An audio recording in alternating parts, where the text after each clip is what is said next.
Bow. We are live. 1 2 1 2. Back at it. A little bit under the weather, not gonna lie, but we back at it. Big salute to the people on Instagram Live who are popping up simultaneously. If y'all want to know why I got this microphone in my face, pause. It's because we are on YouTube Live right now. Pop out. Check out our YouTube channel, youtube.com/we love hip hop. What's going on in the chat over here? AGB, the Don. All the way out there in MTL popping up in the chat over here. Comment Gang Crown. Who else is over here in the chat? John Doe, salute. PK No Suban, salute. We out here. For the people on Instagram, we got a lot of things to cover. Port City Investments, what up? Let me go through the list of things here. I'll go through the list quick, fast. We're going to talk about Diddy. He's on the thumbnail. He said enough is enough. Okay? He's tired of the slander and the smut talking. Who's that? DJ Snoopy? World famous DJ Snoopy. Your girl's favorite DJ. Wagwan Snoopy. We are over here on YouTube Live. Pop out. I got some topics. Diddy, obviously. We're going to talk about this Hassan Campbell, DJ Vlad interview. Big No Jumper update. Okay, there will be no more No Jumper podcast. And we're going to talk about that. We're going to get into some top 5 updates and just go through some things. Century GGG arrested. We're going to definitely go over that. We're going to talk about Hoodlum. A lot of topics. Joe Budden versus NBA Youngboy. And there's more topics. So tap in, youtube.com/we love hip hop. Let's get it popping.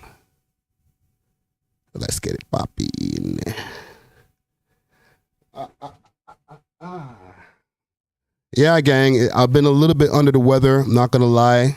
I was going to go live yesterday and there was still hella mucus coming out of my face and whatnot. So pause. No pause. And I was like, nah, I'm not going to do it. I'm not going to be able to really enjoy this, YouTube Live experience and give the audience a good experience if every 2 seconds I'm hacking. Right? Don't get me wrong. The cough is still there, but I'm ready. Let me see here. Let me make sure to share this across all the different socials. While I'm doing that, you know what I will do? Give you guys a sneak preview into something, okay? I did an interview recently with a young gentleman named OneTrack. Y'all know who that is? Big salute to OneTrack, aka OneTrack Mine, representing MTL. All right, my hometown. All right. So we are back. Hold on. Let me pull this up on the screen so y'all can see it. But I'll give y'all a quick little preview of that interview that I did with him. Become a member. Okay, members get perks, okay? Not actual perks, but you get perks. You get to see these interviews early. Like, to be honest, I don't even know. I don't have an exact date of when I'm dropping this interview, but you'll be able to catch it early if you become a member of the We Love Hip Hop Network channel. You know what I'm saying? So let me move myself from the background here. Bada boom, bada bing. Hold on. Make myself a little bigger on the screen. And we get the cooking. And boom. Big salute to B3 over there at Utopia Records Studio where we record the pod. Dope interview. All right. Special preview. Back. It's your boy Friday Ricky Dread here with another interview for your head top. Before we get into it, I want to give a big salute to the... You know what? Let Friday Ricky Dread in the past do the sponsor salute right now. You know what I'm saying? Let's do that. Sick when you do that. We love hip-hop. So we are back. It's your boy Friday Ricky Dread here with another interview for your head top. Before we get into it, I want to give a big salute to the sponsors. Big salute to Diamond Club. Delivery all over the GTA. Facts. Hit them up on their Instagram page, Diamond Club _Canada, or you can find them on the 7 Days of Weed website. Use the code We Love Hip Hop and you'll get a discount on anything that you order over in there on their menu. Also, Steamin' Hot Grabba. I'm doing a Twitter share right now, Steamin' gang. Hot Grabba. Hit them up on their Instagram page, Steamin' Hot Grabba. Any Grabba flavor that you need, anything that you need, they got you. All right. So hit them up on their Instagram page. Once again, Steamin' Hot Grabba. But I'm in these Reddit streets right now doing a quick share over on Reddit. To do these interviews here with let's go to a part of the interview a little bit further in the future. I interview a lot. It was called like the Bob Emmett Flacco show or something. Yeah, like I remember that. that lasted like one episode for It was real. literally Right one into the episode. no jumper talk, gang. And Bob, like, You throw a like on that. Bob ended up leaving. I don't really know exactly what the details were, but they still wanted to tap in with the underground. So Remo like was like, okay, Bob Lamb didn't work out. Like, who else is in the underground that makes content? Mhm. Big salute to Remo. Because like he'd bought the promo from me already, and he hit me in August, and he was like, yo, like you should come by the office next time you're in LA. And coincidentally, I'd already planned to go to LA the following week to do some content with Murda and lock in with Rich the Kid for the first time and all that stuff. Mhm. So I was like, all right, cool. Like, I'll be there next week. Let's lock in. And I went out there.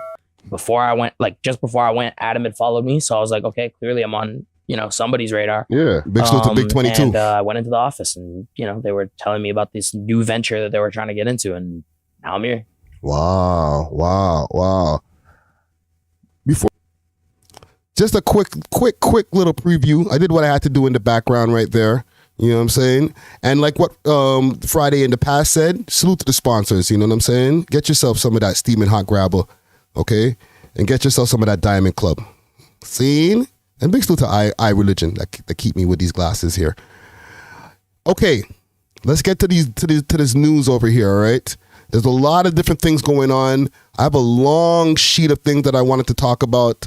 And every time I'm writing down topics, another one pops up. Another one. So, Diddy, that's where we starting, okay? Right now, Diddy has some wild allegations that just popped off on him, fam. Like a more recent one that I just seen with the 16-year-old or something like that, or 17-year-old, okay? And I'm going to tread lightly in the beginning of this because, we're trying to monetize it.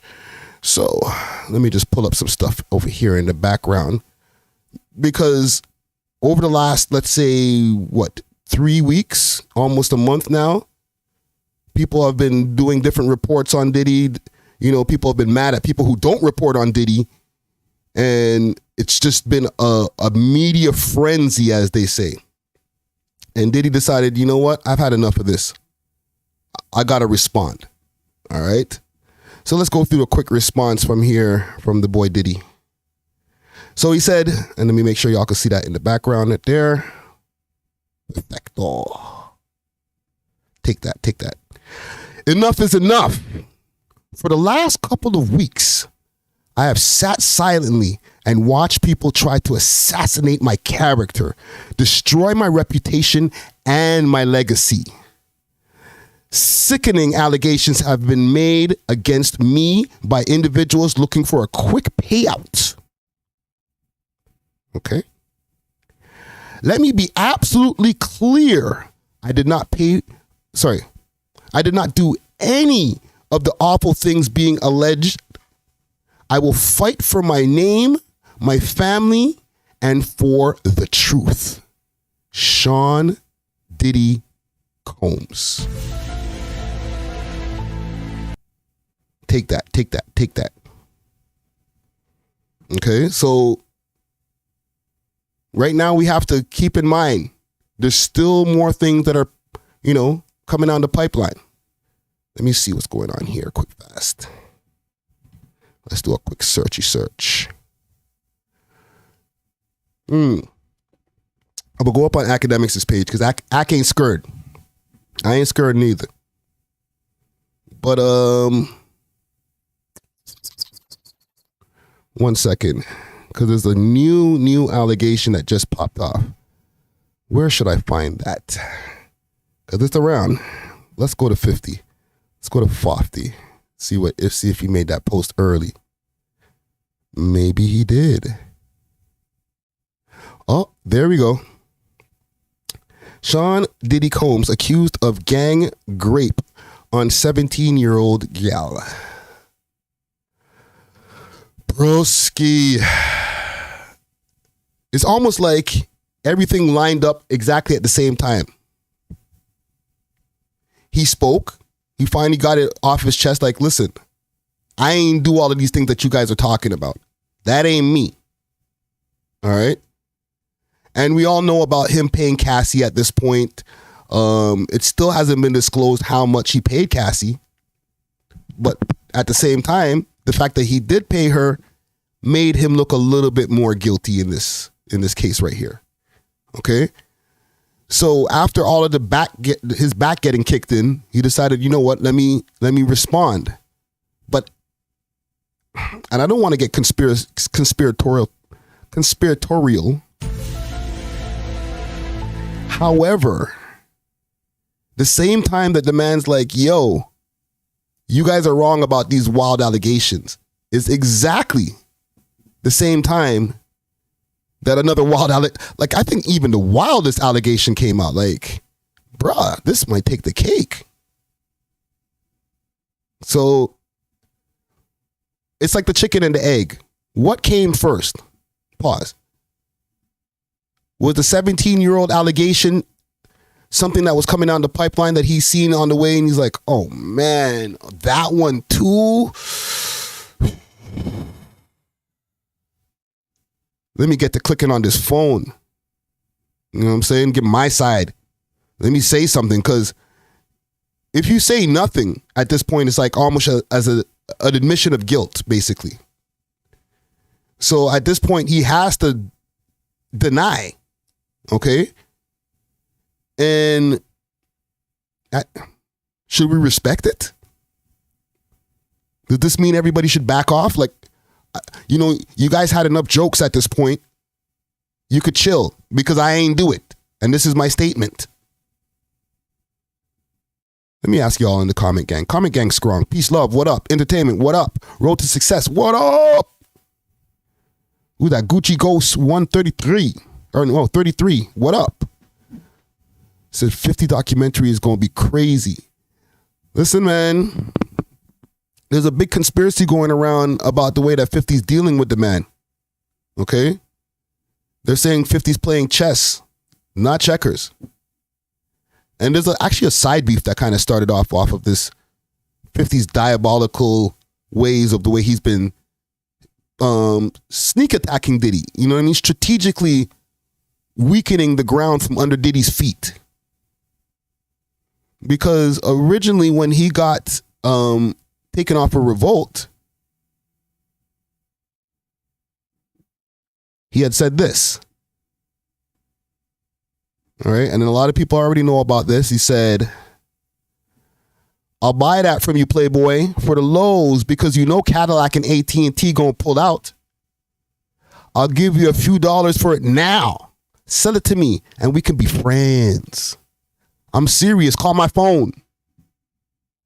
All right. And then obviously plug his brands. So a lot of people are saying when he put out those names, Cadillac and AT&T, it was like putting more smut on Diddy's name, basically saying like with those names being out there that, you know, people knowing that Cadillac and AT&T are some of the people that have made Diddy a billionaire, that people are going to start contacting them and saying, what? This is who you support? A grapist? You know what I'm saying? This is who you support? Somebody who's dealing with minors in a wild way? I don't think I'm going to be buying any Cadillac products or AT&T products, or even worse, shareholders, where they're like, I'm going to have to pull out because, pause, I'm going to have to pull out my shares because, yeah, you're working with that Sean Diddler Combs guy over there. You know what I'm saying? I'm just saying. That's kind of like a sabotage move right there to put those names out there, because that's not common knowledge. I didn't know that. That's like some behind the scenes industry knowledge that 50 revealed, and it seemed like it was just like, ha, ha, ha, ha, Cadillac, AT&T, blah, blah, blah. But that right there, he was moving his knight on the chessboard. You know what I'm saying? Road to Success says Diddy needs to use the LGBTQ card. I don't think they want him right now, fam. They might be like, you too much problems. You know what I'm saying? He's already been pushed into that area. You know, people have been already thinking that Diddy moves a little bit, you know, Sussarella. But at the same time, they probably might be like, and he black, like, you kind of on your own there, Mr. Daddy, Diddy, what should we call you? Right? They got their own issue with the trans and all them. Diddy might be just too much problems. They don't want to be taking any guys who, you know, have SA allegations on them and being like, hey, let's embrace you into the community. Like, I don't know if they want them kind of problems. Right? So these stories, like I said, they're just lining up in just weird times for him to be dealing with this new one that's popped up right now. And let me see if I could pull up the actual story here on this. Diddy News. Let's just put in Diddy News and see what happens here first.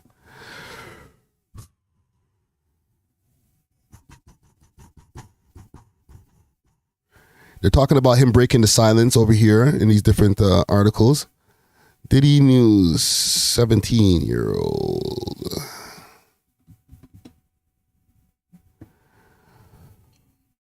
Damn. Diddy pop, Diddy Combs. You remember that skit there? Diddy pop, Diddy puff. Okay. So Sean Diddy Combs accused of gang rape on 17-year-old in new lawsuit. Sean Diddy Combs. Okay, y'all can see this behind me? Let me make sure. Line it up. Bada boom, bada bing. Let's go. In a new lawsuit filed Wednesday in New York federal court, a Jane Doe alleges that she met Combs' former Bad Boy Records president and former Bad Boy president Harvey Pierre. Y'all remember Harvey Pierre? I dare you to come against me. He was the hook master or something, Captain Hook or whatever they used to give him as a nickname. But he featured on a lot of different Bad Boy songs doing a shower singing-esque kind of hook on things. But I Dare You was one of the bigger ones. R.I.P. Black Rob. Okay, so him and Harpier and a third assailant in 2003 at a Detroit lounge where Combs allegedly convinced the 11th grade Doe to accompany him and the two other men to New York. From Detroit to New York? That's a move. Before they left, the woman claims Pierre smoked crack cocaine in the lounge bathroom where he was forced to give her. Okay, y'all can read that. Won't have to say that. Hold on. After flying by private jet, After flying by private jets to Combs' New York recording studio, the Jane Doe claimed that the three men piled her with drugs and alcohol, eventually to the point that she could not possibly have consent of having any with anyone, much less someone twice her age.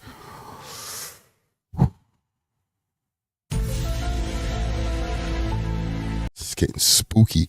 The Jane Doe says that Combs and the third person and Pierre took turns her in the studio bathroom as she went out and in and out of consciousness. Gosh damn, these niggas is monsters.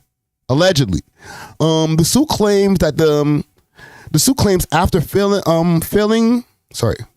falling into a fetal position on the floor due to the pain, the woman had to be helped out of the building into a car, which took her back to the plane to Michigan. Wow, same night. These guys are savages. Allegedly, a trip she claims about, which she had little recollection. Okay.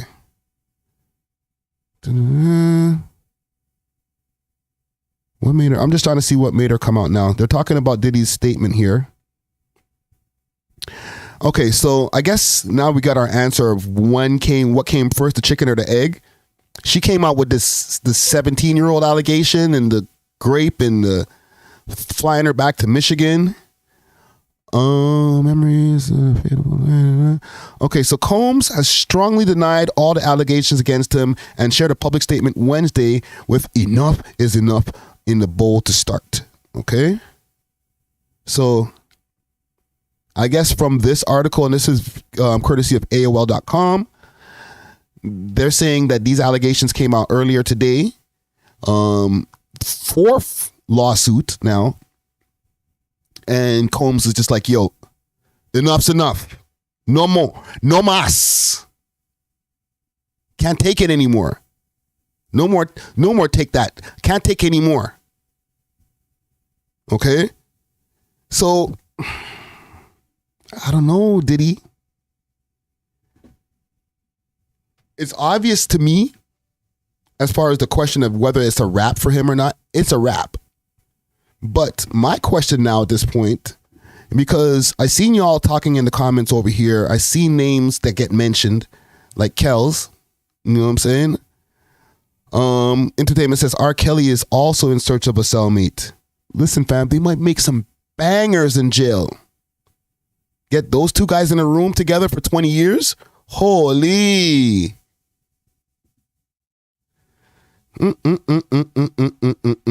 So let me ask y'all a question quick fast here. Because speaking of Kells and speaking of cellmates, right?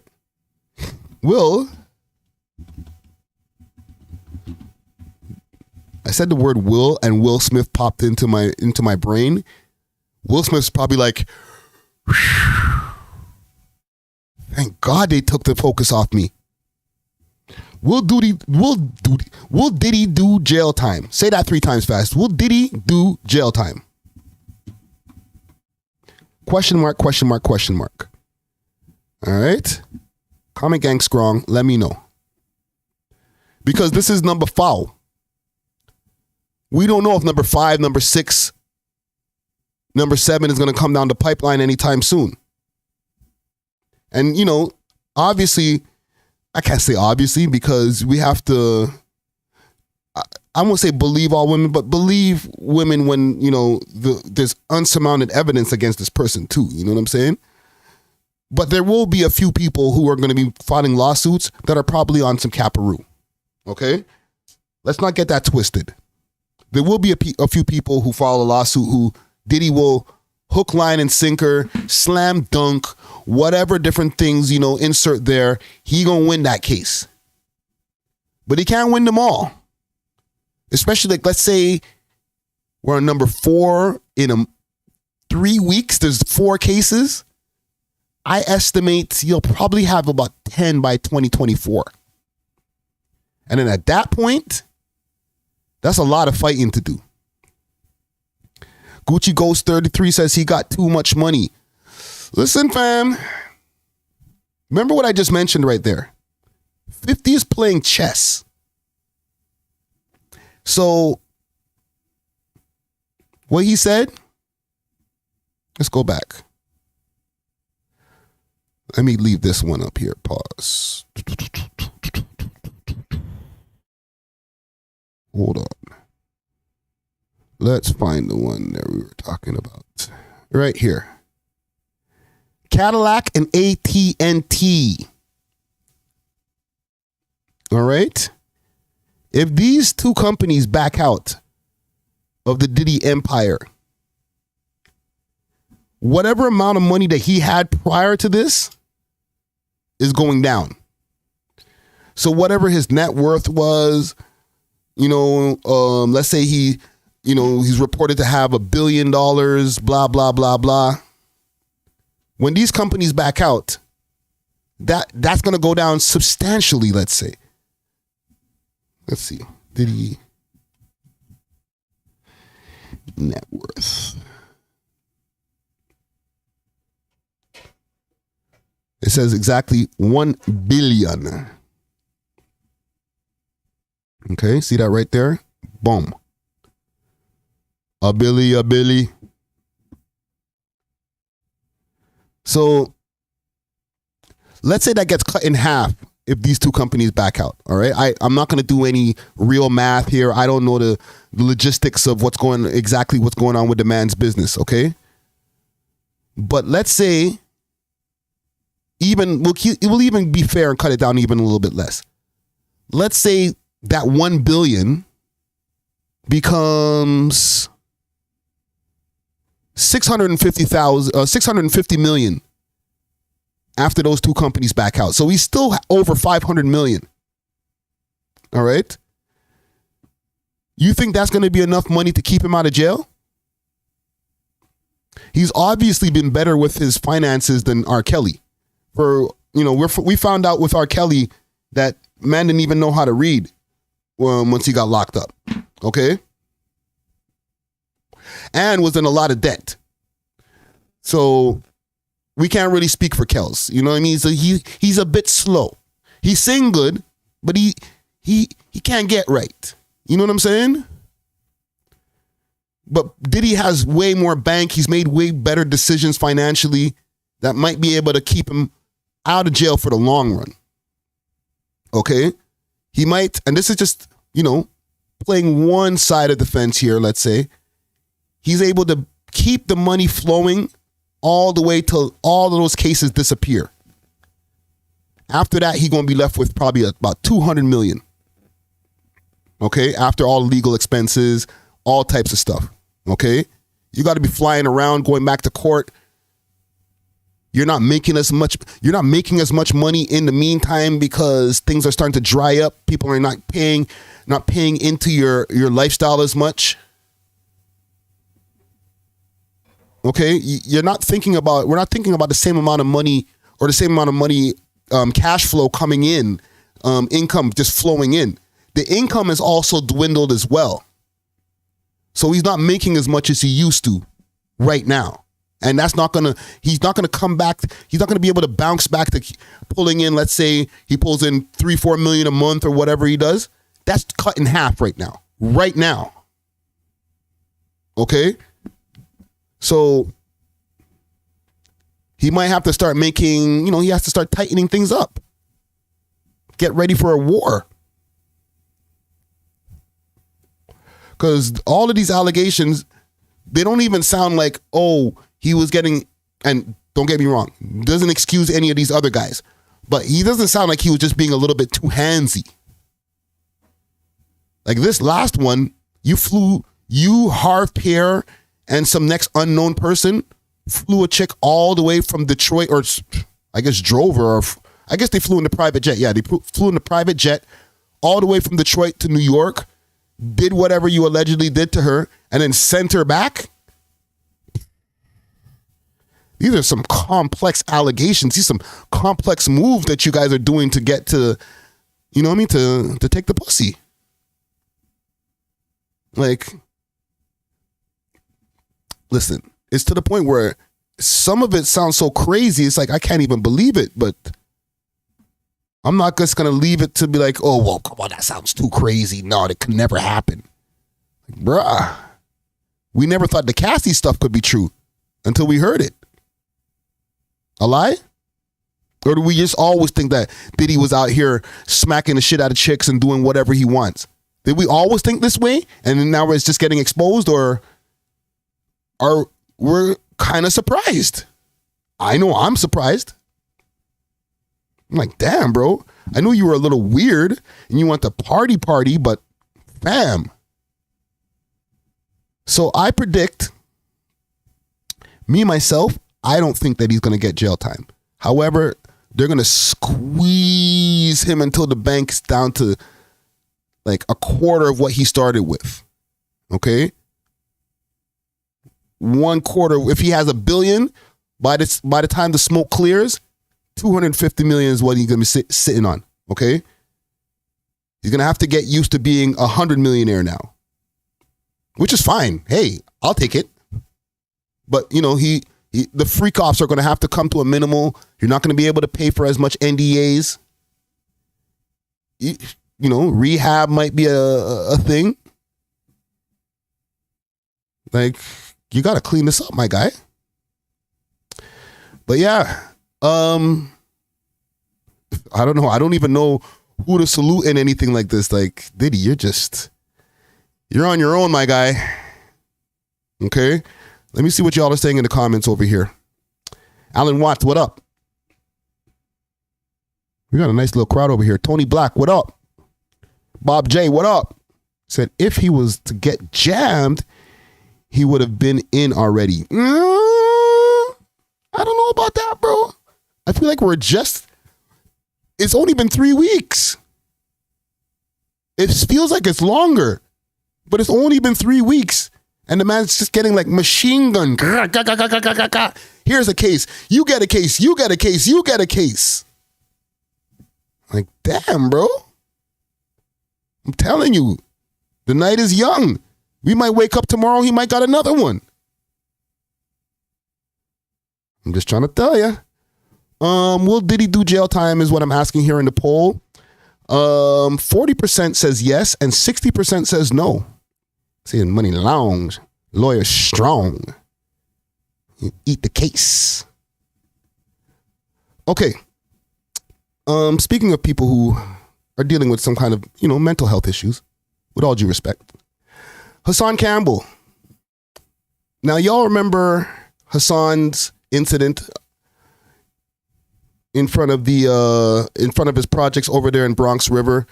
He was having a spaz out. He was having a mental breakdown, let's say. Okay? And people were kind of saying that might be cap. He was doing his Instagram live in front of there, and it's not Instagram live, sorry, YouTube live, my bad, and yelling all kind of obscenities. Maybe I'll play that. Let's go backward. Hold on, let me see how many minutes in I am on the live, because, bruh, the man's about to say a mouthful of foulness, you know what I'm saying? Okay, we're good. We're good. We're good. We're good. Let him cook. Let him cook. Yeah. I'm begging you. Throw that fucking bottle out the window while I'm watching. I dare you. Throw the bottle out the window while I'm watching.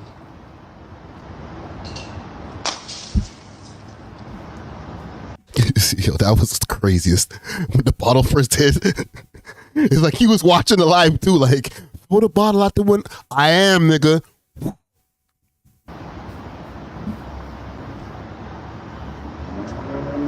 It might have been on the delay. Don't wait for me to turn my back. Come downstairs. All right. So obviously this happened. Aftermath. I see. Right. His homie right there was like, yo, Papi. Shooters were down the hill over here. Boom. Got shot. So there was a lot of talk about this. We obviously covered this in depth with him being in the hospital, him coming home, talking about the wound, showing the bandage. We went through all of that. But Vlad, a.k.a. Vladimir, a.k.a. DJ Vlad, a.k.a. Vlad the Butcher, decided, you know what? I need to get the story from the man himself. And this is what he said. Recently. So I want to cover that. So what exactly happened Big salute to VladTV. in the Bronx about a week ago or so? Well, I found myself in a very, very depressed state. I was in the house. love hip-hop. I was actually like going over to Cassie in the P. Diddy situation. Peace, love. I know. We're moving in really mucky territories right now. Tight roping it. And it took me back to a bad place with the Africa Bambaataa story. So for me, after drinking all night, like literally all night, I found myself in Bronx River, setting up my camera and just venting. Like, I really pretty much was just letting off. It's happened recently, so I want to cover that. So what exactly? Because I feel like the elders in Bronx River Projects failed me. So I went back to the original place of where my pain started, which was Bronx River Projects, the home of Africa Bambaataa, the home of myself. And in the process of that, I already had some tension with the neighborhood. Watch the body language, gang, because we're trying to decipher right here in this breakdown. It's Hassan telling the truth. All right? Because the question has been going around, was that whole thing cap? Was it staged? Did he really get shot? Are the wounds real? All right? A lot of different questions have been floating around about this. People have made think pieces about this, myself included. So with me calling dudes out and just, my brain was like in suicide mode. I'm outside in the middle of the projects, nothing to protect myself but a pocket knife, and I'm in the lion's den where there's nothing but shooters, calling out the shooters, and they came outside and they shot. Let's do a poll. Quick, fast. And I'm stopping it on purpose. Don't worry. They'll be like, why does he keep on pausing the video? Because we have to transform the content. Okay? We can't just be doing the run the Vlad video and go run in the other room type shit. You know what I'm saying? Like, no, we're not doing that. We're transforming the content and doing a reaction to the Hassan Campbell VladTV interview. Now, I want to know in a poll, is Hassan lying? Okay? Bare question marks. Let's go. And I found myself hop skipping and jumping to the hospital. You know, once that bullet hit me, my brain went to survival mode. Off some steam because I feel like. All right. So he said once he got hit, he had to hop and skip over and, you know, get his ass to the hospital. So obviously we've seen that footage, him jumping in the car and stuff. And they're on part 2 right now. Okay. So people who are going to be watching the repost of this, by the time this gets reposted as a clip on its own, he'll probably be on part 4. The elders in Bronx River. Be upset. And at some point, did someone throw a bottle at you? Yes. Somebody was throwing a bottle out the window, threw a few bottles. And see, now that's how you know I wasn't in my right frame of mind, because the way the bottle hit the floor, if that would have hit my brain, I probably would have been in a vegetable state coming from the higher up floors. That's a fact. So now I'm yelling, there's bottles flying at my head, and I'm not budging. And I'm like, I'm watching his body language. I'm watching closely. Pause. kind of saying, come outside. Don't throw the bottle, come outside. So, you know, as the bottles is being thrown, distracting me, the shooters is creeping up the hill. So now this is where Checkmate comes in, and he sees me, and he makes me turn and look. I looks into the direction. So now the me throwing the bottle. Be upset. And they see me, and they see him the way he was positioned, the way I'm positioned. From my reputation, they pretty much thought I had a gun on me. So they was hesitant to actually walk up. So what they did was they shot at me from halfway through the projects, like the top of the hill. So that's why they didn't run up on him and like finish the job.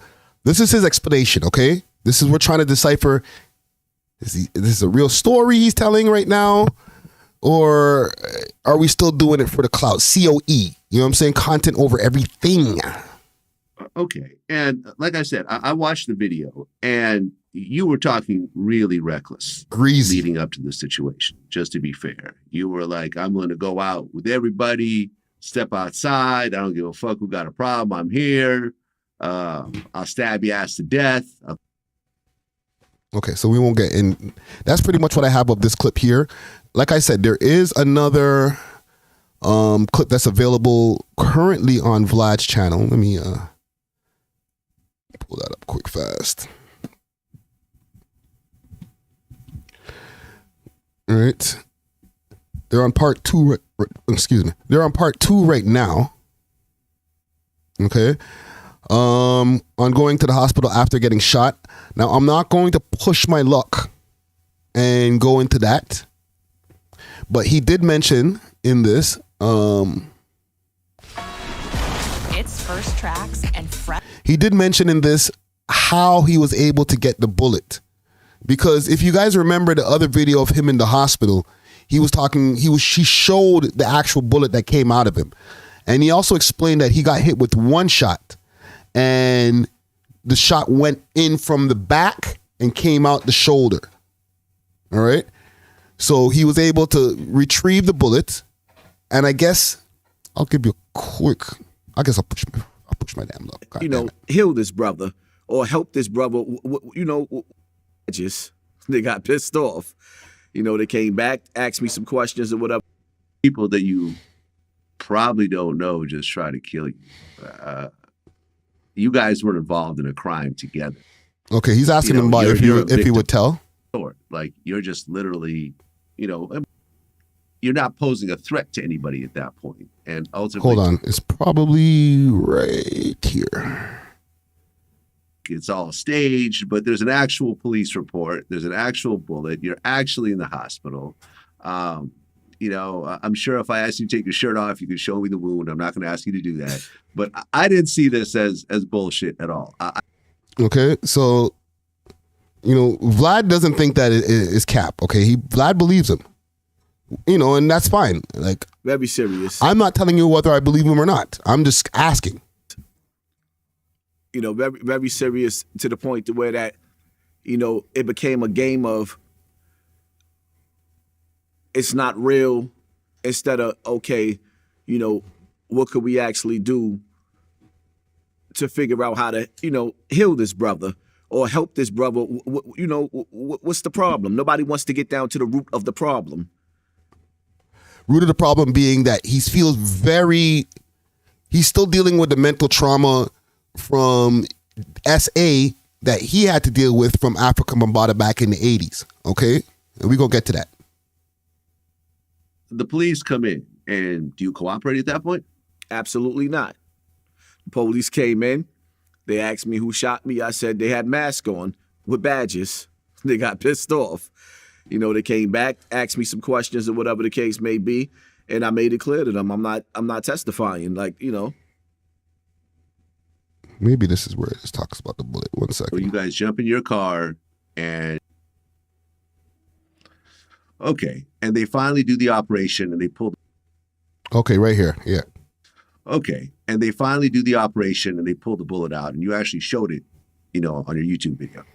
Yeah, see, a lot of people didn't understand, We love hip hop. They like how he get the bullet because the nurse came in and took it out. She had the bag ready, but before she could actually do the surgery, when she was done, that's when the police officer actually he comes, he retrieves the bullet, and they takes it away. But before he took the bullet away, I actually got a chance to actually look at it. I was trying to. So between the time that they took the bullet out of him, the nurse says, hey, got the bullet. Let me go back a bit. He took the bullet away. I actually got a chance to actually look at it. I was actually trying to figure out what caliber it was. He retrieves the bullet, and they takes it away. But before he took the bullet away, I actually got a chance to actually look at it. I was actually trying to figure out what caliber it was, but I wasn't sure. Okay. This is why I'm asking this question. Okay, gang? Because how do you find the time in between getting a bullet removed from you, like the nurse, the doctor, whoever who removed the bullet from you showed you this is what came out of you, right? Now, one, I don't even know how you get to put it in your hand after, okay? Because, and listen, I could be completely wrong. Maybe this is regular practice. People do this all the time. Listen, sir, you've been shot by this kind of bullet right here. This is the fragment that came out of you. Would you like to look at it? There you go. You know what I'm saying? But what I'm asking is, in between the time that she passes him the fragment, or he passes him the fragment, you have time to go on go on YouTube Live and make a video showing us, the audience, this is the bullet that came out of you. And then right after that, the police came and said, we need to collect that, obviously, because a crime has happened. So bullet comes out, goes, hey, this is what came out of you. Mysterious, you get to have in possession of said bullets. And then all of a sudden, boom, you're on live. This is it. And then boom, police get to go walk out the place. Nobody's saying, hey, bro, weren't you just on YouTube Live showing us the evidence? Am I missing something?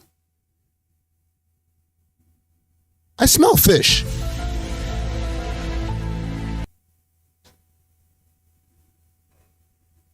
Come on. And I know, listen, with all due respect, I mess with Hassan Campbell's content. Thank you. I mess with Hassan Campbell's content. You know what I'm saying? So I'm not trying to call the man a liar. But the math ain't mathing, bro. Sure. Right, because at that point it's evidence. Yes. Okay, and see that right there, even with the way Vlad ended that question, thank you, babe. Even the way the Vlad ended that answer right there, okay. I know that's his regular transition before he goes on to a next question, but it kind of leaves things open-ended whether he believes the person or not. We don't get to know, and at this part of Vlad's amazing interviewing skills, we don't get to hear what Vlad thinks. Okay, and big salute to Dusty Wallace. He was just over here at the crib before I went live, and we were having a conversation behind the scenes about the way that Vlad makes his content. And one thing that Vlad has been able to do with his style of interviewing, from a technical standpoint, and still from a mental and whatever standpoint, is the camera's always focused on the guest. There doesn't clip back to Vlad asking the questions, seeing Vlad's reaction to the guest's answers. The camera's constantly focused on the guest. So when Vlad is asking these questions, we're, as the audience, is actually getting to see what the body language is of the guest, and if they're being truthful or not while the questions are being asked.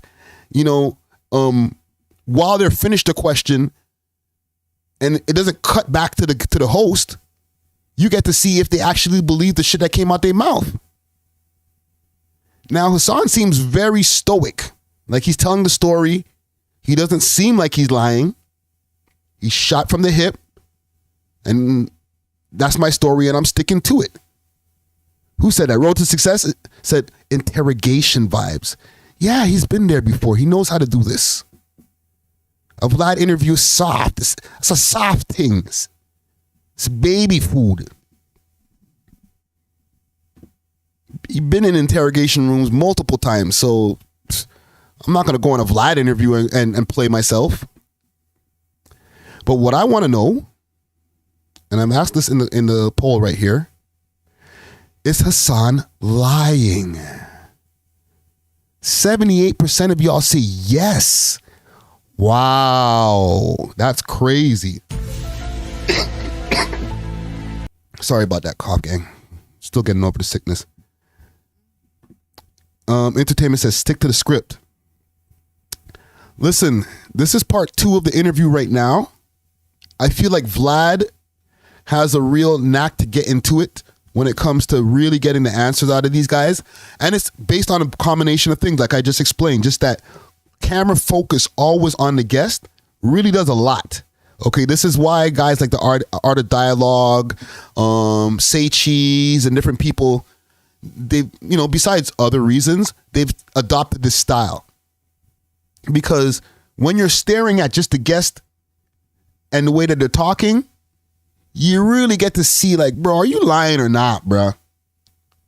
Like, is that story for real, for real? And just the inconsistency between the bullet coming out. And listen, Hassan, if you ever catch this, holla at the bro, okay? Maybe we can sort this out. We can get here on the Discord. I'm going to the stage just now, so maybe we can tap in over there, all right? Just don't try to kill me, all right, fam? But, like, I just need to know more details of how you got the bullet from the nurse's hand to you, turned on your YouTube live, went live for whatever amount of time you did, say, this is the bullet, and then turn off the live and said, there you go, officer, here's the evidence. That shit don't math to me, bro. That math is not mathing, bro. I'm sorry, okay? I want to be on your side, bro. It's crazy what happened to you, and, you know, it's tragic, okay? But at the same time, I'm not here for the lies, my guy. But I don't want to call you a liar because I mess with you, fam. Like Alan Watts says, nowadays people will do anything for content and numbers. That's facts, fam. Maybe you're just a product of so many other people gone clout chasing that now we're worried about everybody clout chasing. But when you go up on these platforms and tell these stories, you better make sure all of those things add up. Because a nigga like me gonna be on your ass. Pause. Like, I don't see this. It's not something not correct right there. You went right instead of left, and now you went back till you got to the same. Last question I have about this, and we could definitely move on. What does Hassan have to do? Or what has to happen to make Hassan Campbell okay? All right, because he obviously said he was triggered by the recent news about. Hold on, the recent news about this guy. Okay, this Diddy he's the spark of a lot of stuff, man. He's, you know, after you heard the case with Cassie. He couldn't take it no more. He was drinking. He's also out there talking about the news. I'm sure he started covering it prior to the crash out. He was covering this on his channel. And it got him so irate thinking about his own plight that he spazzed out. Okay? Allegedly. All right? Because that's still up for debate. Now, if this is true, okay, let's give him the benefit of the doubt. You did go over there, you crashed out, you put other people's lives in danger. I'm just gonna keep on reminding you that, broski. Okay? As a OG to OG, you put other people's lives in danger because of, you know, the different things that you're going through. And yeah, he's going through his own trauma. What do we need to do to get Hassan into, like Judge Judy used to say, we got to figure out what to do to make you whole. Y'all remember when Judge Judy used to say that in the cases and stuff? We're not here to get you a super come up. We just need to get what you need to get you whole. All right? So is there a payout that needs to happen? Some kind of severance of some type of some sort, you know, whether it comes from the city of New York, you know, does Mayor Adams have to break him off with $1 million? Like, he's not going to get 30 mil, like how, or 30 mil what plus or up or above like how Cassie got, but break him off $250K. You know what I'm saying? Or is it lock Africa Mambata up type of thing? You feel me? Because for what I know, Africa Mambata, he's free. He's running around. He's roaming the streets. He's complaining on Twitter. Bambata hasn't seen any jail time. So what does Hassan need to make him not feel like crashing out? To give him closure? Okay? Comment gang strong. Let me know in the comments. Even when I do the repost, let me know in the comments below. What does Hassan need to make himself feel better? I don't want to even say it that way because it's a very serious thing that he went through, okay? Like to have to deal with SA at such a young age or at any age. But for a young developing mind, it's probably messed up his development in his brain, even though he's turned out to be an intelligent guy. but obviously not all the time. So what do we need to give Hassan Campbell so that he can get some kind of closure to the issue that he's been dealing with for these decades? Let me see what y'all are saying in the comments here. Peace Love says stop creating content. No, he might be able, like, if he got broken off like 5 mil, he might just chill. He might be like, you know what? This is all I wanted. I just wanted to be heard. You gave me this, plus you did this. You know what I'm saying? So besides the money, I'm talking about the money and some kind of if or some kind of action. I don't know. You know the wording I mean, right? So either give him some money or do something about it or both. Okay? Maybe he needs to take the toad or LSD like Mike Tyson, or cognitive behavior therapy. That's Alan Watts that said that right there. Listen, I don't know. He's going to be able to pay for all of that stuff if they break him off. Okay? Give me what's this number right here? 250 million? How many O's is on that? Let me make this bigger here on the screen. I gotta wipe my shades here. 1, 2, 3. 250 million. Woo. That's what Neil Davis said over here in the chat. Damn, bro, you're heavy-handed with the lawsuits, eh? Don't ever get sued by Neil Davis, yo. He'll hit you for the whole kitchen sink, everything. I want everything. I would say this. If you can get some kind of compensation, and I'm not going to say that he wants this. I'm wishing this for him, okay? You could put it on me. All right, gang? Give him some kind of monetary compensation. Let's say around the 2 million, between 2 and 3 million. I seen somebody, internet said 2.5 million. Yeah. Give him 2.5 million. Okay. One shot. Okay.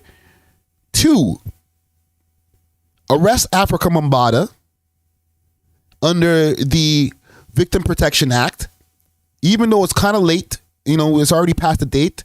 Be like, hold on, we forgot one. Bring Africa Mambata over here to the stand. Okay? I'm not done yet. And 3, open some kind of foundation or community center that deals with kids who have dealt with SA or any of that type of stuff.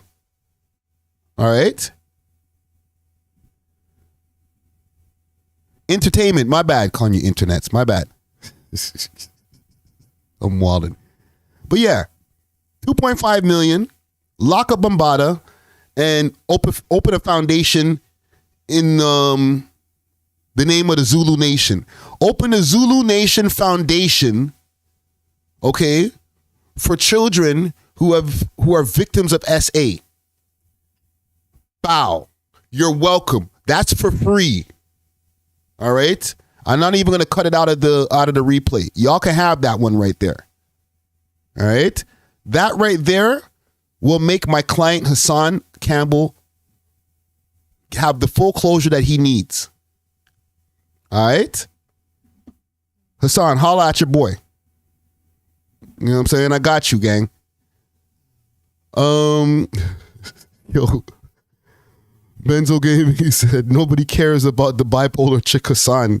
Holy, tough room. God damn. How you do my boy Hassan like that, fam? We need him to get help, man. We wish the best for you, Hassan. I'm gonna move on here. Salute to Hassan Campbell. No jumper. Ballin' like an athlete, but got no jumper. Hold on, let me pause this here. I got something in the background I'm gonna pull up for y'all on the screen. Okay. Big salute to Big 22, aka Adam 22.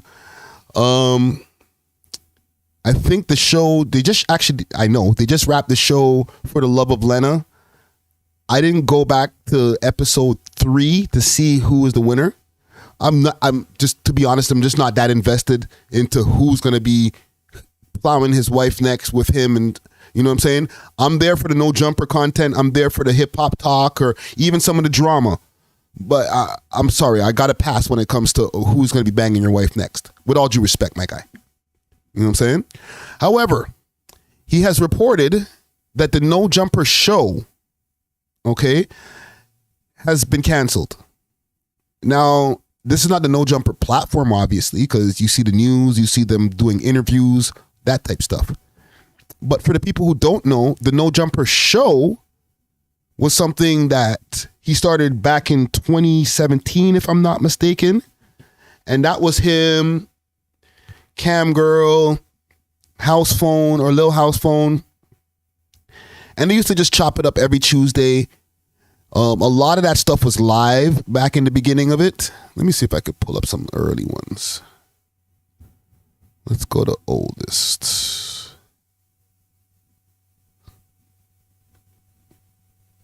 Let's see. So yeah, it started 4 years ago. And we'll see if we could find a date on this here. This is July of 2019 is when you can start seeing the No Jumper show. Look at this old school Adam 22 shit. 8, 7, 6, 5, 4, 3, 2, 1. Hello, ladies and gentlemen, and welcome to the No Jumper Show. This is episode 2. Attempt at creating a weekly show format that the world will love. I'm here right now with my lovely co-host. My girl made some shrimp Cam pasta. Girl, Salute to her. representing K-Town, Korea, LA, California, all in one. God damn it, we're turning off the sound for notifications. That notification got me startled right there. Me jumping. and House Phone will be streaming music after this stream is Sound effects. We love Myself, hip hop. I'm on stream and Dare to. House Phone also is here. I am. He's looking lovely. Thank you. You can see him on You're the camera. very lovely. This is some throwback No Jumper. Okay? What No Jumper used to look like back in the day. Back in the day.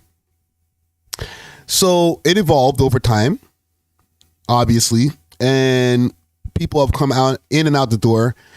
There's no more Cam Girl. Cam Girl left, I would say, about 3 years ago. And it started evolving into the West Coast Gangster No Jumper network when AD and everybody started pulling up. T-Rel, we went through all of that time. And the show obviously evolved. Adam made more money over the years. Let's see. That's what it used to look like. And let's see what it evolved to. Let's find some No Jumper episodes. What was the last time they did an episode?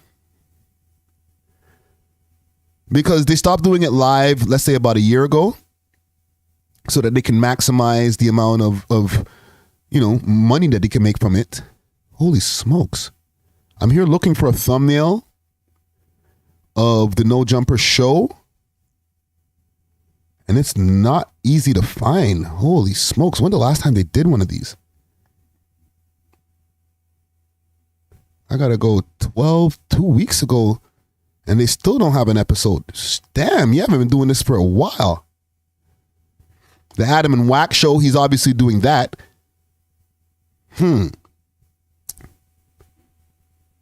Is this okay? No, this is an interview. Okay, here we go. 3 weeks ago. God damn. Episode 223. Welcome back to another episode of the podcast. Today's episode stands out. Okay, so this is the evolution. This is what it looked like now. Or this is what it evolved into. Desto Dub, Brick Baby, The Sharp Tank, Remo, and Adam 22. And even with this, they were not even doing it on a weekly basis. It wasn't popping off every Tuesday. They'd miss a Tuesday here and there. He'd be focused on his interviews. He's still doing his corn thing with his girl. So the focus has changed, let's say. All right. So you're not getting the same. It's almost here. You're not getting the same No Jumper podcast on a more dedicated weekly basis type shit. You know what I'm saying? So he decided to speak up about it, actually. All right. So let me play this. Screw this ad here. Actually, let me play a little bit more of this podcast here before we get into what he had to say about it. Seen it, you didn't see it. Jesus Christ. He said some America's most want. Whoa, we don't want none of that. Church, fuck is I'm that? definitely gonna tap in. Well, I'll have more to say about it on Tuesday, next Tuesday. That's wild. I thought we were doubling up, but that's your birthday week, so I thought we were trying to get more. What's the date on this? We've been running out of time to talk about certain November 14th. Conversations have been flowing. Yeah, I don't know. I got the craziest. Like last week was crazy, and then having to work the whole weekend, and then I got this whole week jammed the fuck up until the party on Friday and shit. Yeah. So I don't know. It's gonna be true. That's crazy. But I'll even be honest with you. I used to be a dedicated watcher of the No Jumper podcast with Cam Girl and Lil House Phone, and we don't have to go into why Lil House Phone left. Okay. Salute to Lil House Phone. What you doing behind closed doors is your business, my guy. And, I ain't got nothing against you. All right? I don't want to say anything else about it. People know what I'm talking about if they've seen it. But yeah, my point was I haven't been tapping into watching the No Jumper podcast. I'll watch the news. I'll watch an interview that interests me. But I'm more on watching their daily news shows, okay? So I still have my way of watching No Jumper on a regular basis because they have a variety of different content that they post. However, as far as the podcast itself, we could even see from the view count here, 73,000 is what they got over the last 3 weeks for this specific podcast episode 323. So Adam decided to make an announcement. Let me make sure that he is lined up. Yeah? Okay. Thank you, babe. So he decided to respond. 1 second. Here's my response. I've been doing so everybody wants to know what's going on with the No Jumper show. Here's my response.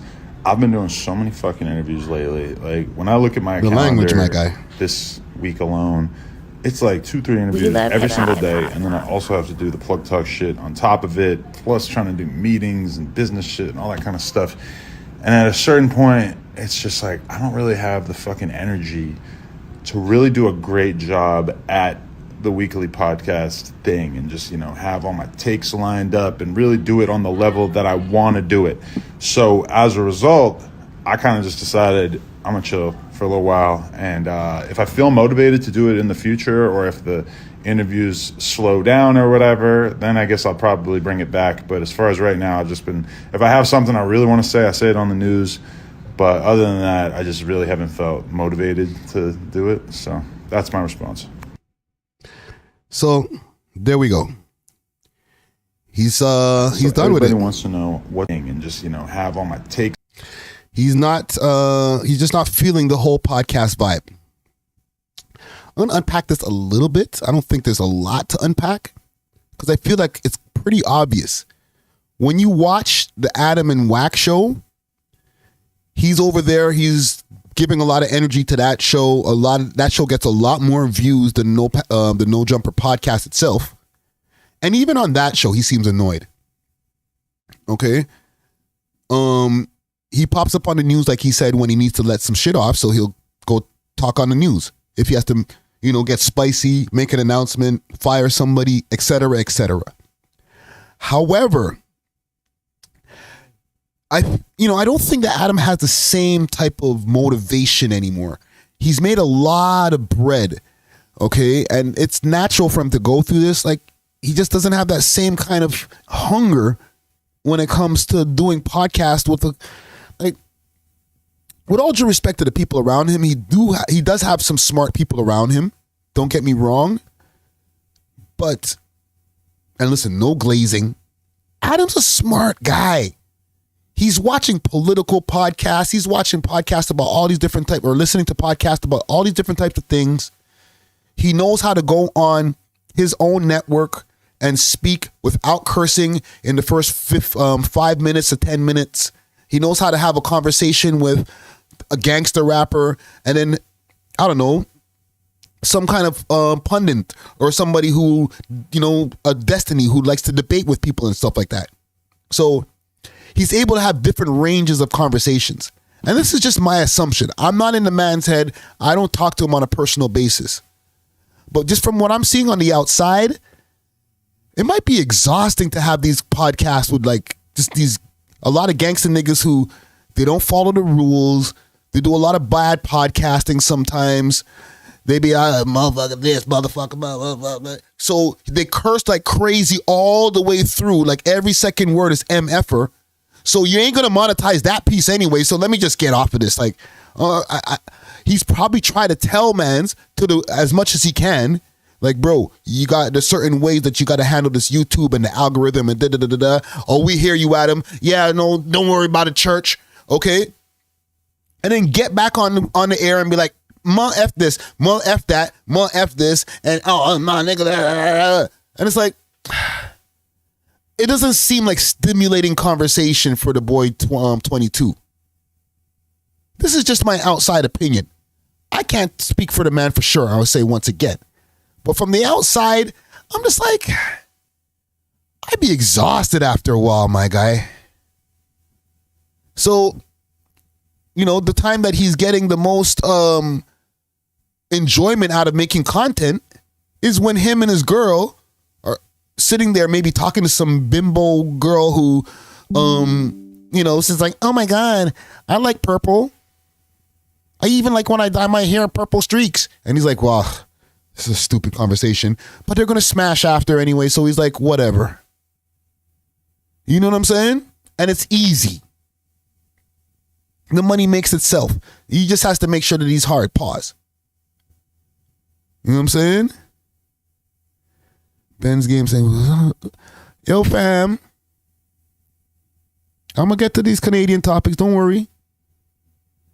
But yeah, with Adam, it might be just too much for him right now to be dealing with all that stuff. And every time he has to get on air with these guys, it becomes some bullshit, fam. So, maybe ending the podcast for a while. Like there's been a few episodes where I used to see Brick Baby, Desto, and a few other guys on air. And no Adam. Obviously, that episode right there is not going to get the same amount of views as when Adam is sitting there. So even why film it? Right? It's just a waste of their time and money. So he has to show up for those podcast episodes for the episode to get traction.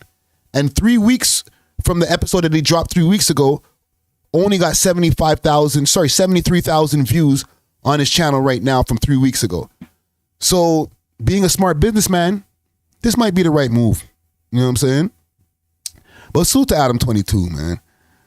I know everybody's a big fan of him. I know when I jump and I put this on Instagram or whatever, they're going to be like, oh, yo, Adam 16.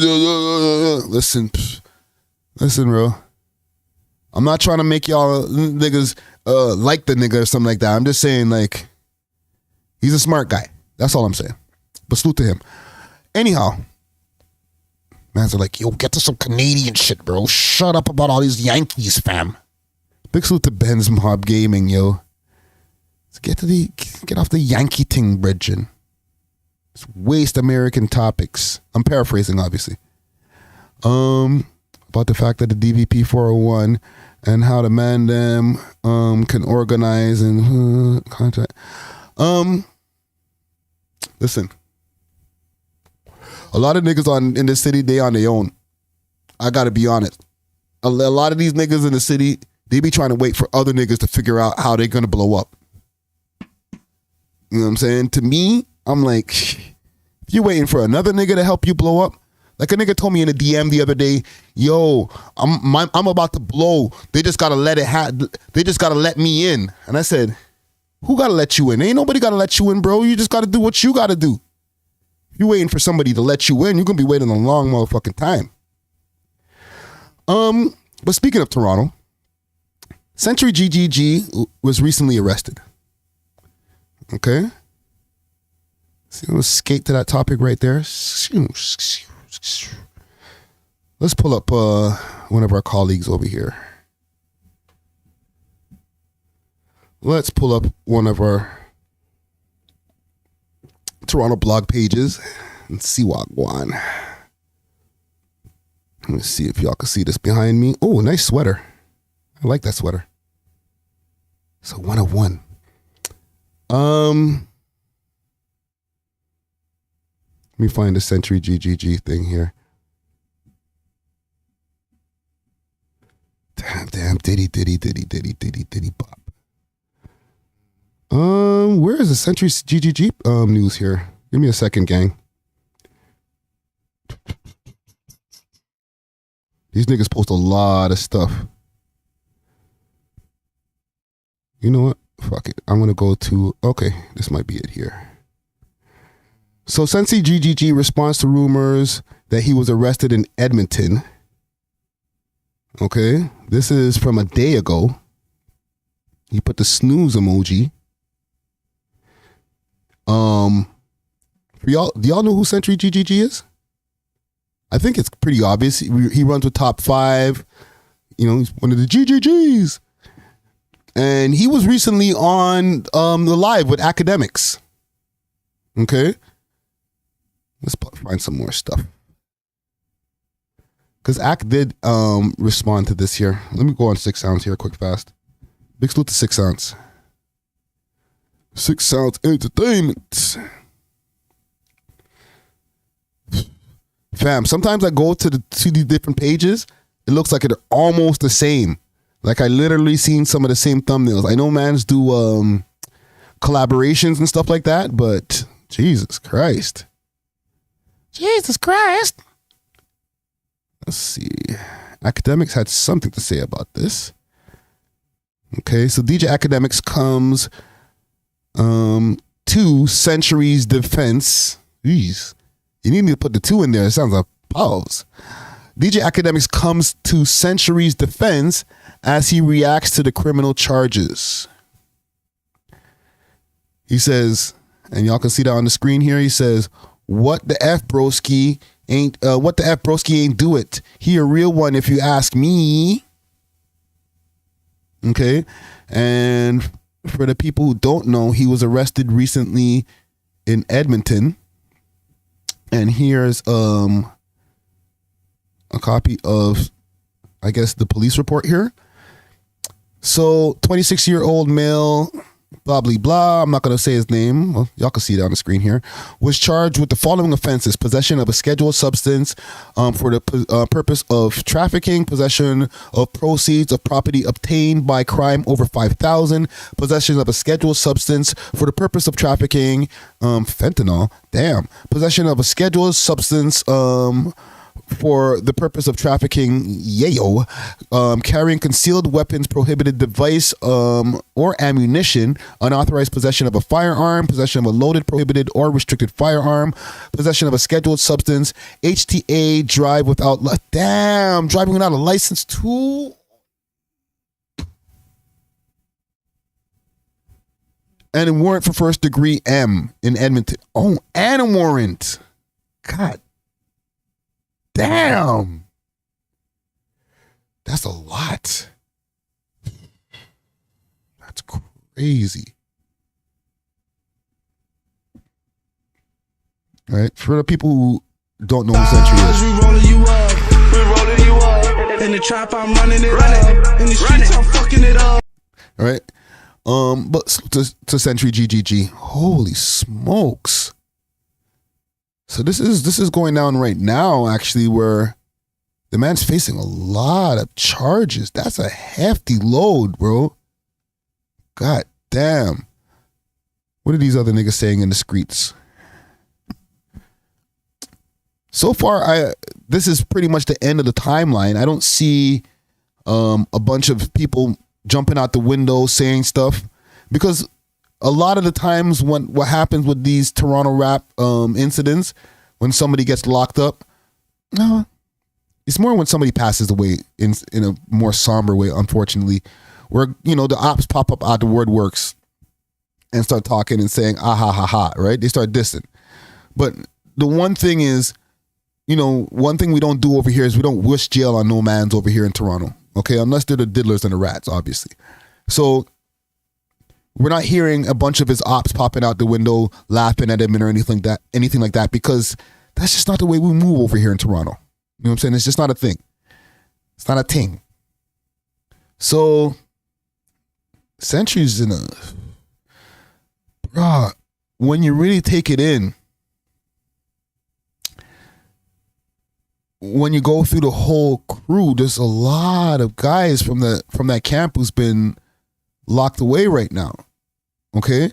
One of the things I was going to go into was talking about top 5 and just the fact that he's been gone for a while. We haven't really taken in the fact that top 5's been gone for like 2 years. Right? But as far as with Century GGG, he was like one of the last members of the GGG that was on road to when I there's obviously more. Okay, salute to all the guys from the crew. You know what I'm saying? I know the Motion Bros. I buck those guys here and there at jams and stuff like that.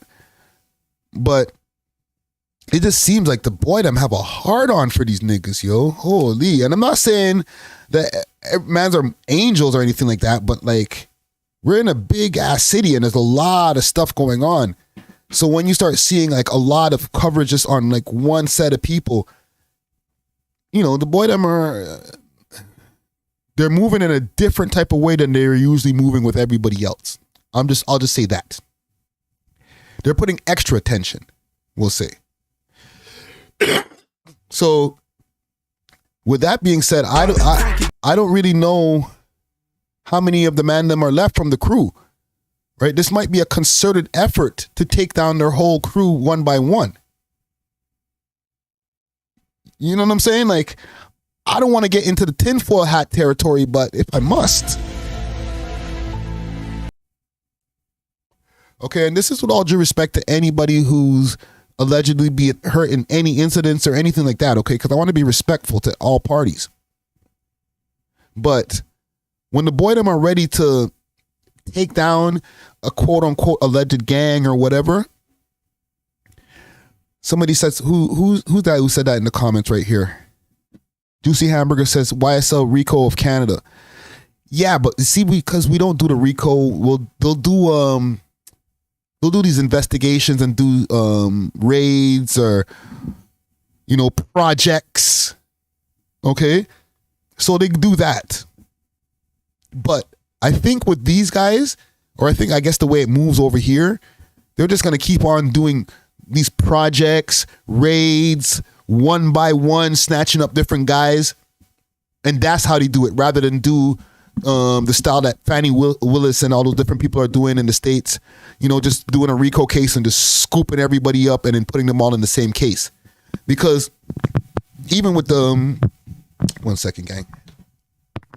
Even with the Young Thug incident and stuff like that, we see how that's working out, okay? They don't even seem like they have as solid of a case now because they use it because they use the RICO. So maybe Canada has a different practice. I'm not completely sure when it comes to that. That's out of my crime grade of expertise.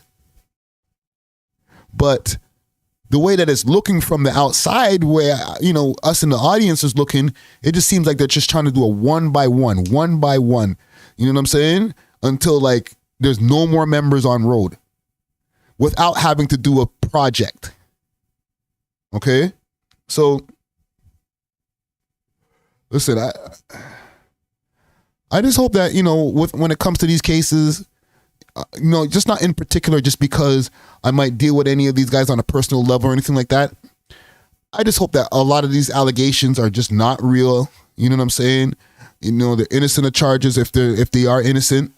You know what I'm saying? And for the families on the other side, for anybody who's lost lives or anything that from any of these incidents that we be covering in any of these stories, like, condolences, man.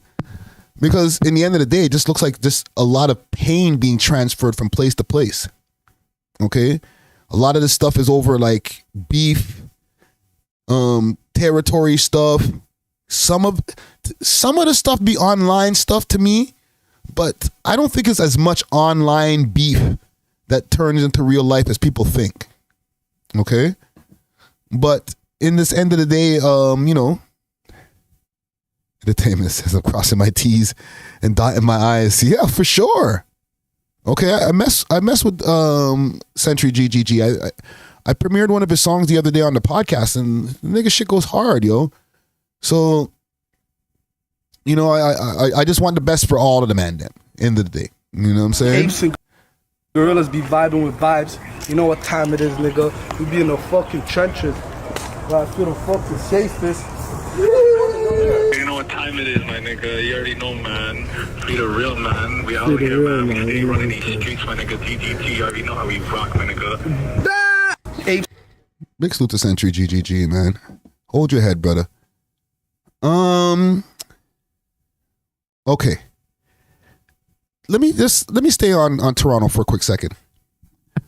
Because with top 5, we were talking about, you know, with Century GGG being part of the GGGs. And with 5, low key, he's been gone for. You know what? Let me do this quick fast. Let me go on the channel here. If you're not subscribed, subscribe. Oh, quick fast before I go on to the next thing. I want to make a quick announcement here. Because I'm going to be hosting a jam this Sunday. The Dream Team promo. Okay? If y'all want to pull up, there's going to be a live performances going down. So Get Drip Clothing's going to be in the building. Okay, so there'll be vendors there. The Real GB. You're not going to get me a copyright with the Kodak Black there, sir. The General. Okay. Skeen. And there's going to be more live performances. I'll be hosting. Who else is there? Also Lit, Coach Seat, Famous JL. It's going to be a vibe. Let me pull up the address over here for the people them. 693 Bloor Street West. All right, starting at 4 o'clock. So be there early. All right, it's gonna be a vibe. I'll be hosting the whole afternoon to the evening, and 693 Bloor Street. Make sure to check it out. Be there or be square, as they say. But top 5. I wanted to just check a couple of things here, quick fast, on Mr. Top 5, Mr. Pedro.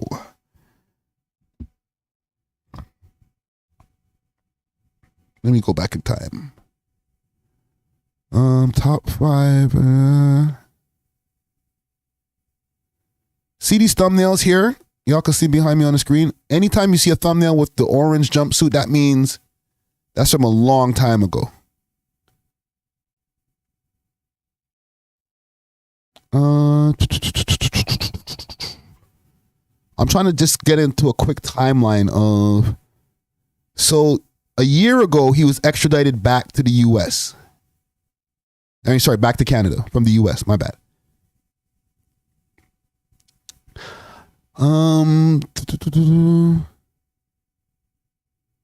Get into some old content. Jesus Christ. Top 5 legal case may be stayed. That's from a year ago. Hold on. Let me see how far back I can go. So obviously, we cover top 5 a lot on the channel. Obviously. He's pretty much the biggest Toronto rapper out there. Top 5 bail hearing updates. That's from 2 years ago, gang. Watch this. What's good, YouTube? Welcome back. And this week in news, new developments in the top 5 court case. This is 2021, March 30th. And Boogs are back home now on bail, working on new music. My production stepped up.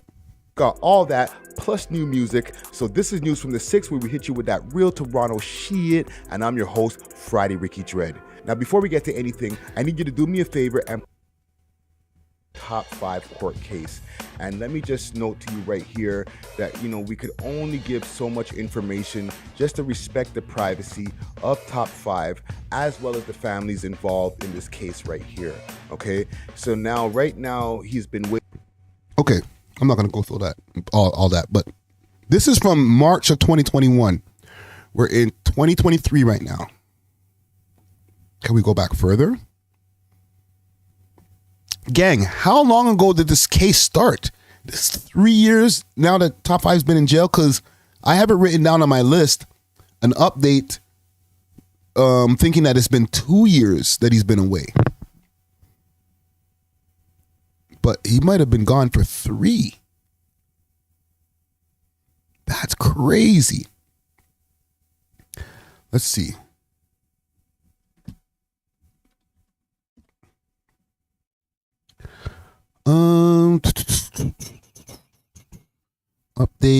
Update. Top 5 update, arrest update. I'm just trying to find the original.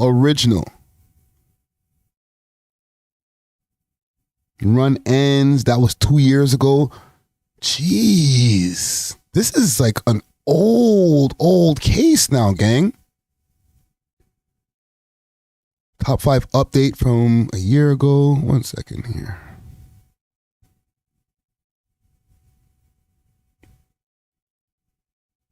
Okay, this is when he was on the run still, and he was leaking pictures with him and Cuban Savage and stuff. And this is from October of 2021. Good people, welcome back. Okay, so he was already inside at that point when he was leaking those pictures. Basically, what I'm trying to get at is we have a timeline from, I would say, end of 2020, from when this has started to where we are now. As far as any updates from what's going on with him, I know that they have him locked over here in Toronto now. Actually, he's in the East Detention, I think, as we speak, right? This is him and Burner Bands from back in October. Okay. But he might not be looking to go to trial until early next year. Okay, this post right here is from May of 2022 of him behind bars in Maplehurst. Okay, so about a year and change ago. Like, time flies. Like, y'all not realizing like how much time has really passed since this, let's say. Figures, including February 2021.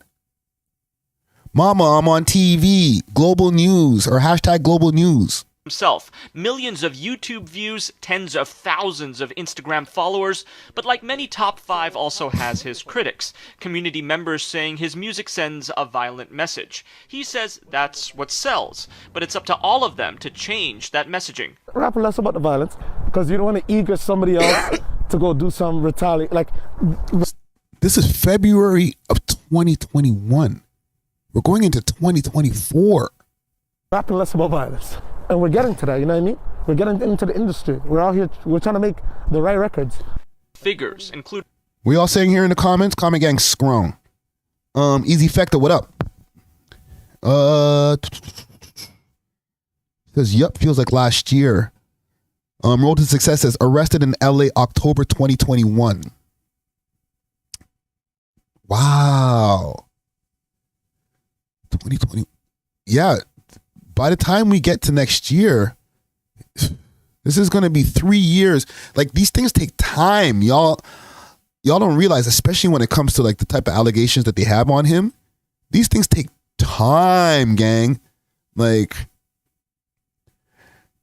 if he goes to trial next year, early next year, I'm talking about, okay, and beats it, okay, we have to keep in mind, at one point in time, his co-defendant or one of his co-defendants charges were stayed. All right. Which means he got to go home.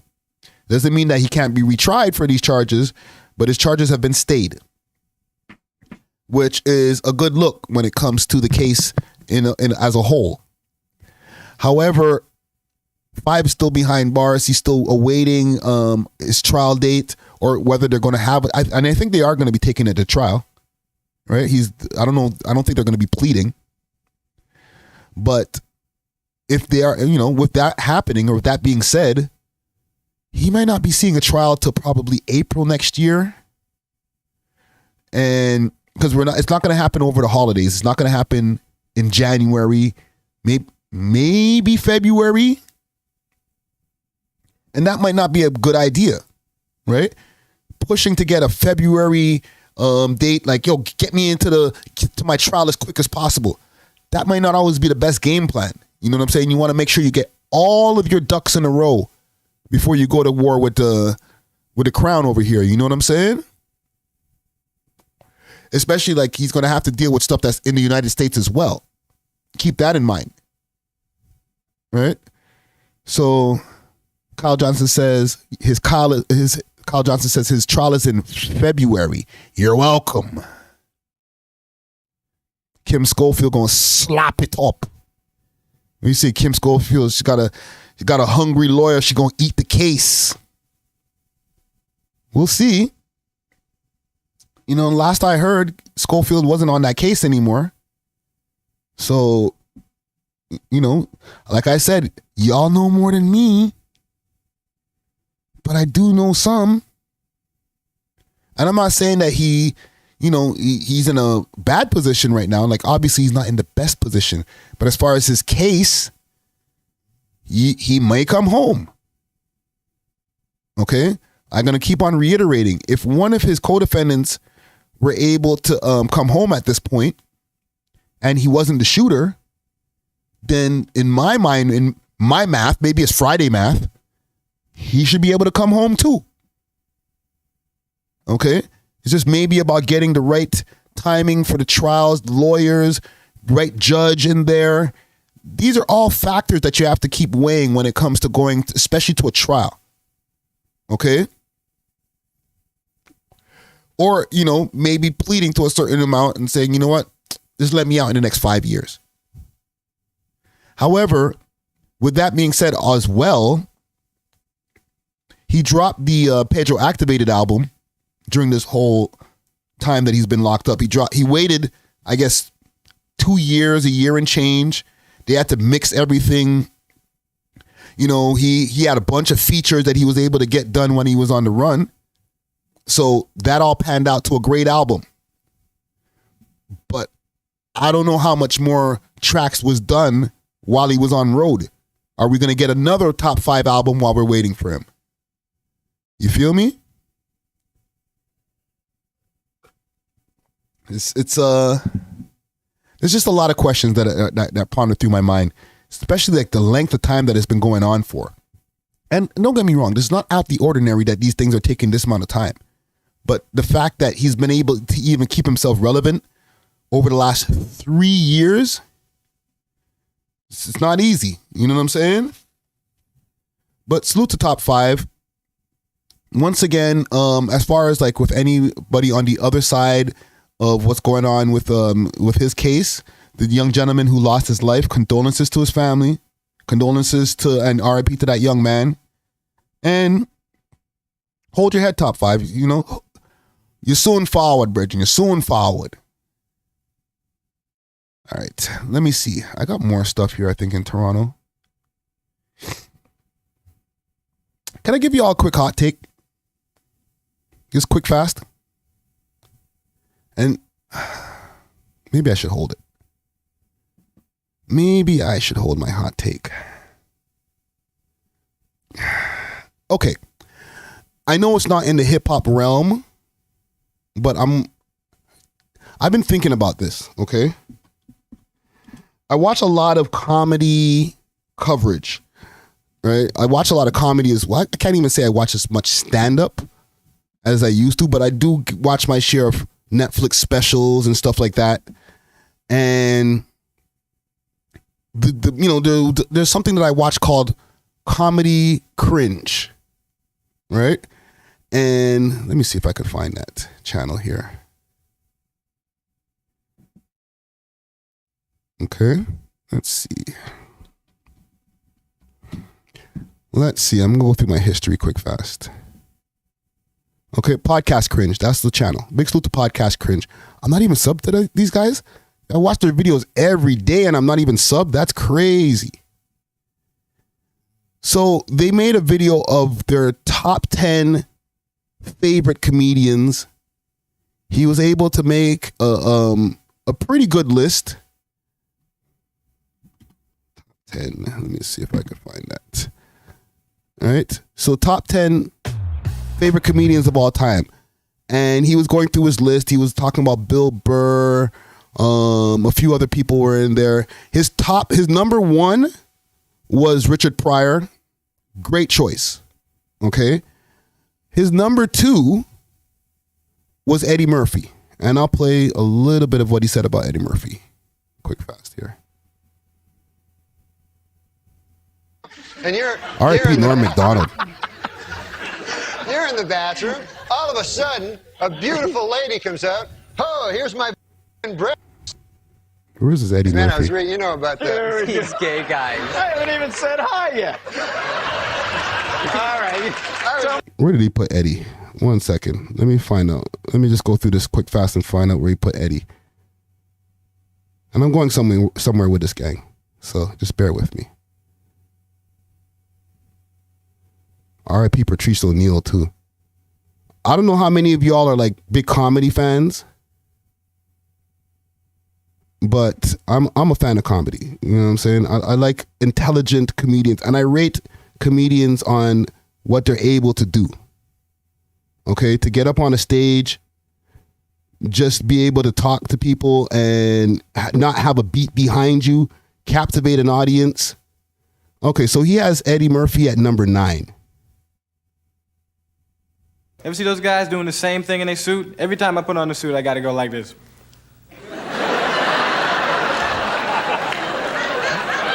I was just outside, standing in the front going. You know? Anybody ever see those guys that model their underwear in these books? And they smile while they're doing, they stand at Raw is still to this day the highest grossing stand-up comedy concert film ever released, making almost $150 million at the box office, adjusted for inflation. But it wasn't just his stand-up comedy that made him so famous. Eddie's made over 50 movies throughout his career, and his 1984 movie... Okay, so you hear that statistic, like Raw pulled in over 150 million. It was the highest grossing comedy special that was ever sold in the movie theaters. Like, we all know about Delirious and we all know about Raw, okay? If people don't know about these two, if you're into comedy and you don't know about these two classic stand-ups, then, I don't know, you're just not really into comedy.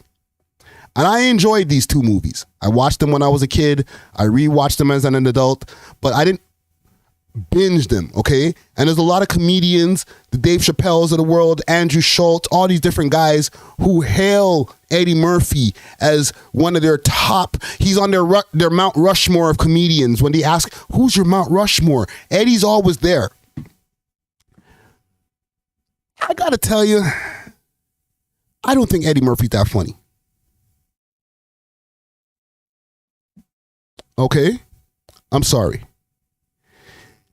You can't get comedy GOAT.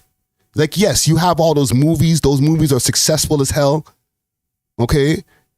You know, Beverly Hills Cop 1 and 2, funny movies. Like, a lot of his movies were very funny in the beginning, the 80s ones. A lot of the ones that popped off in the 90s and the 2000s were trash. Okay? The movie there with the clumps, that was good. Okay? But to me, that was on the lighter side of Eddie Murphy's funny. Okay? I seen somebody mention TK Kirkland in there. T to the motherfucking K. Right? Because I guess TK, he had robbed Eddie Murphy and Charlie Murphy. To me, Charlie Murphy was funnier than Eddie Murphy. Rocco!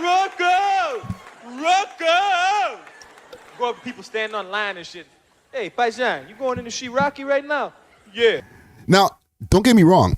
I think Raw and Delirious are both funny. I don't find myself laughing at the jokes now in 2023, but maybe that's just me. But I feel like a lot of the times when these other comedians are like, oh, Eddie, I can't believe it. I was in the room with Eddie, the comedy goat. They're glazing. Okay, and they're glazing off of his success. A lot of the people who rate Eddie Murphy's level of comedy are funnier than him. You understand what I'm saying? And they have way more comedy specials to be able to display that level of humor. Like, how is it that you got 2 comedy specials? Yes, you were busy making movies, daddy daycare, excuse me, you can't write any more jokes and get on stage, or go do some practice at the comedy house or different places and be around the other comedians because Eddie Murphy's up here and we could just wish to be on his level. Nah. I don't think a lot of y'all comedians who talk about Eddie that way believe that. You just want to make sure that you're not blackballed. But to me, Eddie Murphy's like the Lauryn Hill of comedy. Like, yes, Lauryn Hill, ultra talented. Fuji's crazy features. Like some of the most classic bars that were ever spit in hip hop. The Miseducation of Lauryn Hill, yes, heralded classic. But it's just the one album. Okay? So when she's running around on tour talking about, oh, listen, you got to wait for me because I was sent by God. Shut up. You only got one album. I got to get home. Okay? So I equate that the same to Eddie Murphy. You got 2 stand-ups. How is it that niggas is telling me that you're the funniest comedian? You're the number 9 in the top 10 comedians of all time with 2 stand-ups? Holy, them shits was that funny? Let's be real. Let me ask y'all. And then we'll get off of this because it's not a comedy network. Is Eddie overrated? Because I need to hear another stand-up special. I need to see another stand-up special. HBO, Netflix, whatever it takes. I got to get another one to really be able to get a gauge on it. When they did the Dolomite movie the other day, it wasn't that funny. Okay? There's a lot of movies and people are like, well, Eddie's in it. Oh my God, Eddie Murphy's going to be. He was in that movie the other day also with Lauren London and the next Jewish youth there. You know what I'm saying? Those people. He had some funny moments in there. He was hey, I'm serious. Oh, brother, like he was on his Nation of Islam type ish. Great. Played the role, but it wasn't that funny. And the movie was kind of trash. Personal opinion. Okay? Just my personal opinion. So with that around, you got all these movies that are just subpar, with the exception of Beverly Hills 1 and 2. Okay? I'm not crazy. You got 2 stand-up specials from way back in the days, from the 80s. Benzo Gaming, Life, also a great movie. But remember, Martin Lawrence was in there. You know what I'm saying? Martin Lawrence was in there.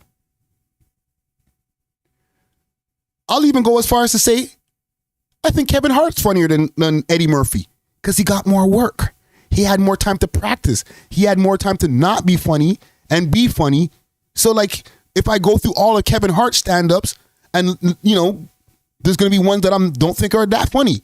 But the amount that I think are funny are more than Eddie Murphy's.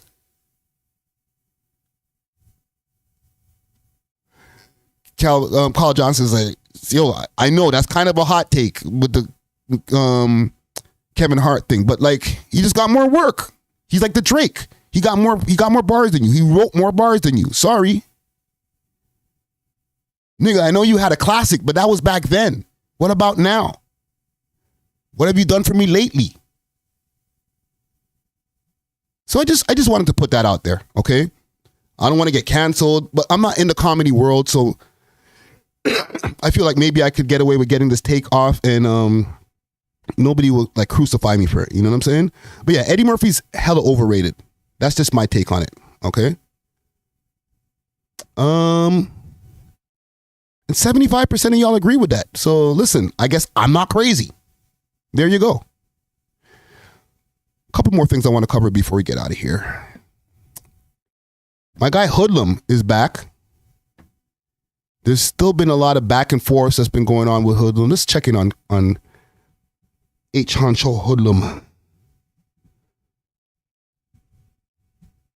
The boy Hoodlum. I know he was saying that he's not from Malvern, he is from Malvern, but don't claim him from Malvern. He's from a specific block. That was his last thing here. Now he's wiped off his complete Instagram page. All right. All the posts are gone. He's about to get to these bars apparently though. This is from 20 hours ago. Uh-oh, music video on the way. Hold on.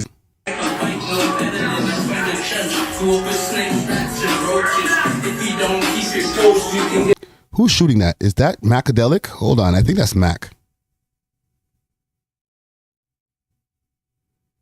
Bro.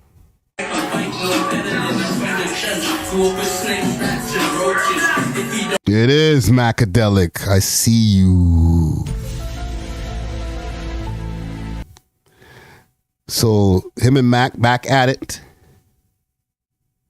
So you know what that means. They're about to cook up some shit right now. Let's continue. People fuck with what's easy. It's hard. Got the gal them. Macadelic's giving them a tag there, so that's the proof. I be knowing, fam. Let's check the blogs. Let's take it to the blogs. Because, you know, these guys always know I'll go on here. I'm here on, oh, nice sweater. I'm here on Canadian Underground Kings once again. Let's see what they're keeping up with when it comes to Hoodlum news. Timeline looks pretty clear right now when it comes to Hoodlum stuff. The last thing I heard was that he was going back and forth with that gentleman Zaza. But it looks pretty clean right now, Hoodlum. Am I missing anything, gang? Oh, didn't see that.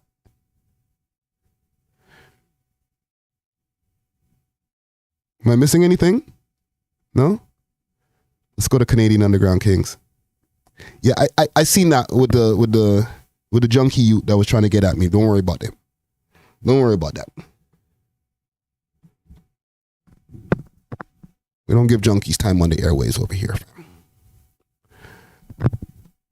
Let's see. Let's stay on topic. Gang. Honcho previews new music.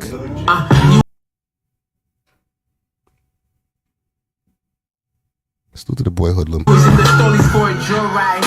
If you get a story, bet me my boys like hop gang. We don't do no drive-by.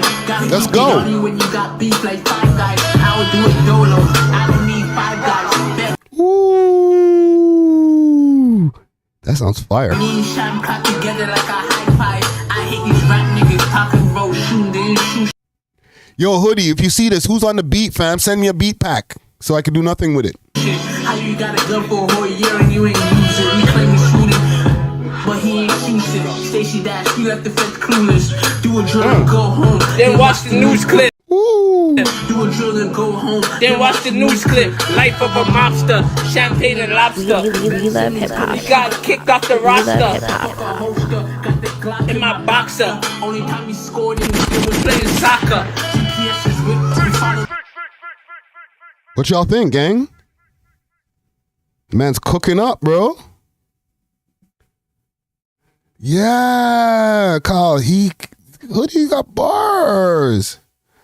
No, Kyle. I'm not talking about him. I'm talking about the rapper youth. Okay, let's not get that twisted. You know, salute to Gutsy Guts. Okay, I'm not talking about him. I'm talking about the rapper youth that had the spliff in his mouth. Don't make me get into it, man. I'm not gonna do it. I'm not going to give these niggas no shine if they be acting crazy. GPS is whipped, we follow them like a stalker. Let's stay on topic. We tryna smoke a rapper. Let's go, Hoodie. Came with a ladder. What else? We want all the smoke like dispensary. If you intend down, don't stand next to me. Do a drill sober, don't need no ecstasy. Shot at axe, cause he was next to me. Let's go. My own gun. You don't gotta step for me. Before rapper has stripes like a referee. Oh my gosh, that's what you got in the vault, broski?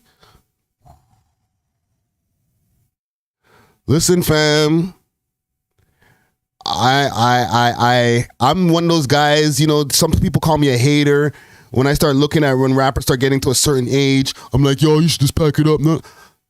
That doesn't apply for everybody, okay? Hoodlum been hot out here in these streets. He's one of the OGs or young OGs because he's still very young, but he's still a pioneer at the Toronto music scene having some real motion, okay?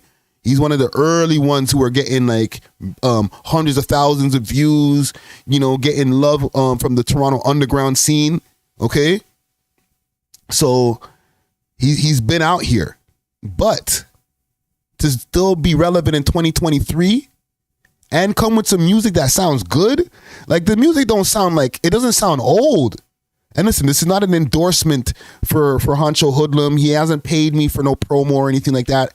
I'm just saying, this shit sound fire. My op, I don't know, it don't make sense to me. How you my op, I don't know, you don't make sense to me. They talking on the... And his flow is getting even more in the pocket right there. Holy, no loose change. Like we ain't with it, like cuz ain't put names on. In the pocket like a stack. Fit it. In the field with the stick, we ain't playing cricket. How you talk that on me with same mouth you lick my dick with. They ain't poppin' semi, but they rapping. Jeez. Holy. We love hip hop. Big salute to Honcho Hoodlum. That's what that's what you're holding in the stash? Oh my God. I'm not going to be one of those guys, drop that ASAP. Nah, fam. Cook that up. You know what I'm saying? Make sure that's proper. Cook it up nice. Then put it on the pot and let these niggas, you know, put that on the plate. Let everybody get that. But don't be dropping that shit too early, fam. Stack up the videos. You know what I'm saying? Forward to the network. Let's get another interview going. You know, do some content even on top of that. Like, let's get this shit popping proper. You know, take it back over, fam. I'm not on Honcho's team. Salute to everybody out there. I'm not on one side or the other. Got to put that out there every time. But good music, fam. Okay? And this is good. I don't got no polys today. I'm sure there is polys going on. There isn't no polys going on? That's a good thing. You know what I'm saying? If he could keep it just music all the way through, then you'll be good to go, family. Okay, give me 1 second here. Let me do a quick time check here, gang. Where we at? 158. Gang, I got 2 more things on my list here that I want to cover. And one of them is really important. But I ain't going to lie to you. I got to piss like a mofo. I know it's TMI, but what I will do in the meantime, in between time, let's go to the channel here. I'm going to go over to our member section. And like I said, for anybody who wants to become a member, you know, small amount to become a member of the channel. And you get to see some interviews early. Check out this gentleman right here. His name is Matt. He's from a channel called What's the Hype. He put out a video earlier today, Drake versus Common. one of Drake's beefs that he lost. Okay, very dope video. But I got a chance to interview him maybe about a week ago now. Popped out in my mind, right? And don't listen. I'll give you all a part of the interview. Yeah, well, I hear in the people middle. talking about culture vultures a lot, and the reason why I did is Give me a because second, I gang. get comments calling me a culture vulture, right? So I'm like, okay, this seems to be a thing or whatever, and I'd be lying if I said it didn't bother me because just of how long I've loved hip hop. Yeah. But I was like, okay, if people are interested in this, why don't I do a topic on what an actual culture vulture really looks like? And that was kind of my motivation for doing the video on Kid Rock, is being like, this guy just entirely switched up. You know what I mean? Like, he abandoned all the people that helped him. He not only did he abandon hip hop, he like shit on it after, and like, you know, shit on its people after. So it's like, I don't think there's anyone as bad as him when it comes to being a culture vulture. Hey, listen, Kid Rock walked. So, what's the other guy's name there? Malone. Post Malone could run. Oh, yeah.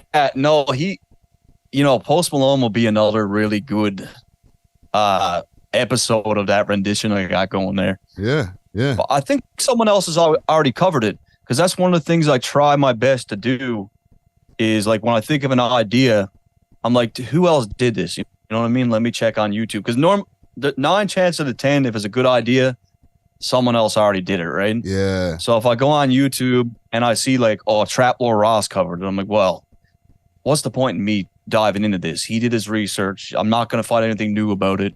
He's got it covered. So just let him have that.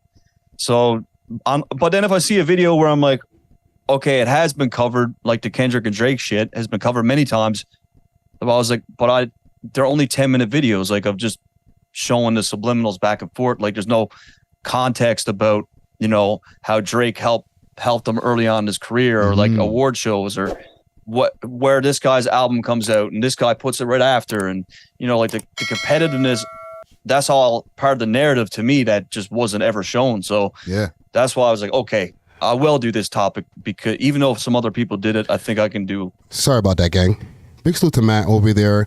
He's over there in the West Coast right now. Like I said, he dropped a video earlier about the beef with Common, but he also has dope videos, him and the beef with Drake, he and just everybody on the new album. And he did a crazy one on Kid Rock. All right, so look out for that interview probably about a week from now. 1 second here, gang.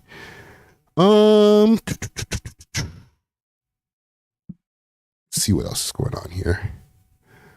Bada boom, bada bing. Okay, one more thing I want to cover here. Joe Budden. Not one more thing, a couple more things. Joe Budden versus NBA Youngboy. Joe actually responded today on the Joe Budden podcast. He's trying to clear up some of the beef. Okay, so for the people who've been keeping up with all this stuff going on here, let me see here. Let me pull up a video. Huh? I don't have in my.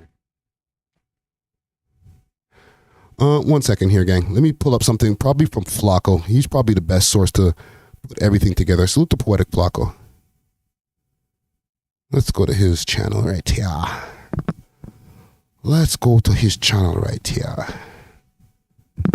As a tax preparer, you know that speed. Let's go to Flackeezy here and see what he's saying. In danger. Now his life is in danger because he wanted to be slick. See, before we can discuss exactly what took place today, we have to back up a little bit and give you guys some context. You see, for years now, Joe Budden has been adamant about how he hates ads during podcasts because he believes that ads would disrupt the listeners. Wrong one. 1 second. Joe Budden, NBA Youngboy. So he originally said this on his podcast. You know what? This is the best place to find it. My own page. That's the best place to find it. Follow me on Instagram, Friday Ricky Dread, DRED. That's the source for a lot of news. The We Love Hip Hop page, also a source for a lot of news. and you could alternate between the two and find anything you need. I think I posted over there on the We Love Hip Hop page.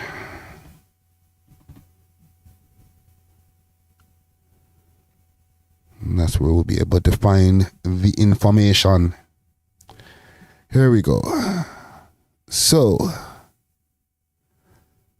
y'all can see this on the screen right here. Bada boom, bada bing. Beef alert. Joe Budden versus NBA Youngboy is heating up.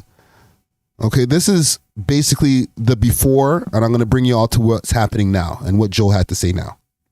Ready to tell the truth about NBA Youngboy. I'm not ready to do this. What's the truth? That nigga's trash. He's horrible.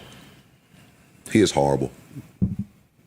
He is horrible. Love hip hop. This is from last week on the Joe Budden podcast. As a rapper or a person? I don't know him as a person. Oh, okay. I'm only speaking about music. Music. He's really, really, really bad. And that thing happened with him where when he was out, the label pushed a button and did some YouTube shit. So then all the little kids had to just come to the gathering and tell you about NBA Youngboy views and how great he is and how awesome he is and how amazing he's doing. Now that the label's backed up a bit, and now that we done had about 3 or 4 projects while he's been in Utah on house arrest, He's had way more than that. I know. And that I know. That to me is where the problem lies. Because earlier Youngboy music don't sound. That's this Ice trying to cop please for Youngboy. To my album still in a. And Youngboy got wind of this, obviously. Somebody told him, because I don't think Youngboy's sitting around listening to the Joe Budden podcast, but maybe. And this is what he had to say. Top 10 pussy ass nigga. Don't speak on me. I don't play that shit. Don't rat on me neither. You No, rat on me neither. We love hip hop. I saw that piece about too many old stupid dumb bitch. Yo, what happened right there? Can y'all tell me that, gang? It seemed like he had stopped. Let's rewind just a quick fast.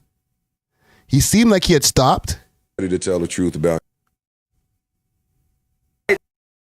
To my album still in the top 10 pussy ass nigga. Don't speak on me. I don't play that shit. Don't rat on me neither. You pussy bitch. Right there. Let me stop right here. Okay?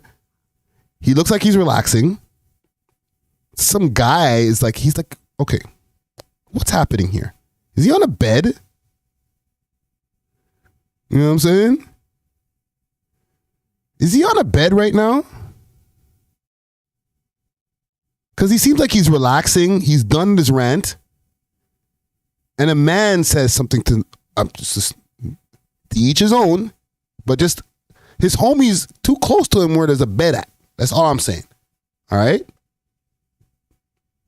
Pause. I saw that piece about too many old. See right there, he's like, tell him about that. And then all of a sudden, he gets reactivated. Watch this. Stupid dumb bitch. Your dick don't even get hard no more. Count ass nigga. And he starts talking about the man's D. What was you doing in between that jump cut? NBA Youngboy. Bruh. Ain't no sabotaging me, bitch. Fuck wrong with that nigga, man. Don't rat on me. Don't rat on me, bitch. He's trying to lie back down. Like, what are you doing? And who's in the room with you who's like so close to you while you're in bed that they could be like, nigga, da-da-da-da-da. Like, I gotta do this again. I'm sorry, gang. Ready to tell the truth. There's no rewind on Instagram. To my album still in the top 10 pussy ass nigga. Don't speak on me. I don't play that shit. Don't rat on me neither, you pussy bitch. Right there. Listen. I saw that piece about too many old niggas. He says something about, watch that piece, something about the old nigga. So he said something to NBA Youngboy about old nigga, somebody who's off the frame to the side. Okay? I don't know if he's on this side over here. Hold on, where am I pointing at? Yeah, if he's on this side over here, or if he's on this side over here. Okay, see how my hand is going off of the frame? There's somebody right there that said something about old nigga, and it activated him once again to start to proceed to rant about Joe Budden's dick. Stupid dumb bitch. Your dick don't even get hard no more. Count ass nigga. Ain't no sabotaging me, bitch. Fuck wrong with that nigga, man. Don't rat on me. Don't rat on me, bitch. Rat on you about what? Peace Love says, the party. You know what I'm saying? He's inviting him over to the crib. I know that he's trying to be super gangster right now. But, bruh, just put a pause in there. Hey, somebody, the nigga who's off the frame right there, hey, yo. Yo, chill. I don't want to argue with your bitch ass, nigga. Hey, bitch, you do all them interviews. Hey, come on, Grave Nigga Mountain and talk to me, nigga. The nigga lives in Grave Nigga something. That's not the real name of that place. You can't, bitch, if you can't do that, man, hey, your bitch made, nigga, shut your fucking mouth. Hey, yo, just chill with the cursing, fam. I'm trying to monetize.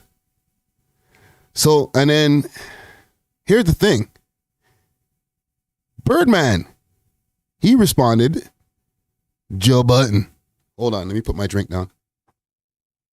I gotta rub my hands. Yo, nephew, Joe Budden, you effing with something you should leave alone. Son of Corleone Gotti, NBARG, Never Broke Again LLC. Woody. You hear the hand rubbing? When you hear hands rubbing, you know that's Birdman coming. Pause. Holy, yo, chill. Hey, yo. Fire.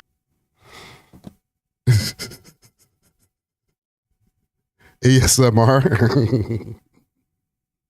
You get that Birdman ASMR? Hold on. Talking to Birdman. What happened to that boy? What happened to that boy?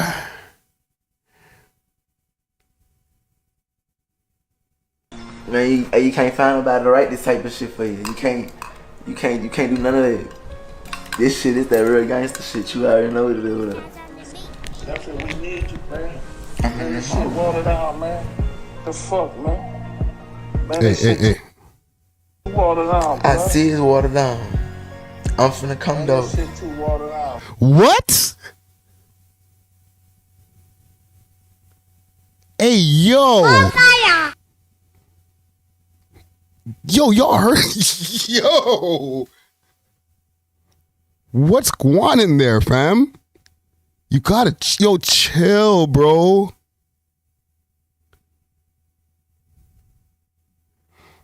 Let's deepen this search here.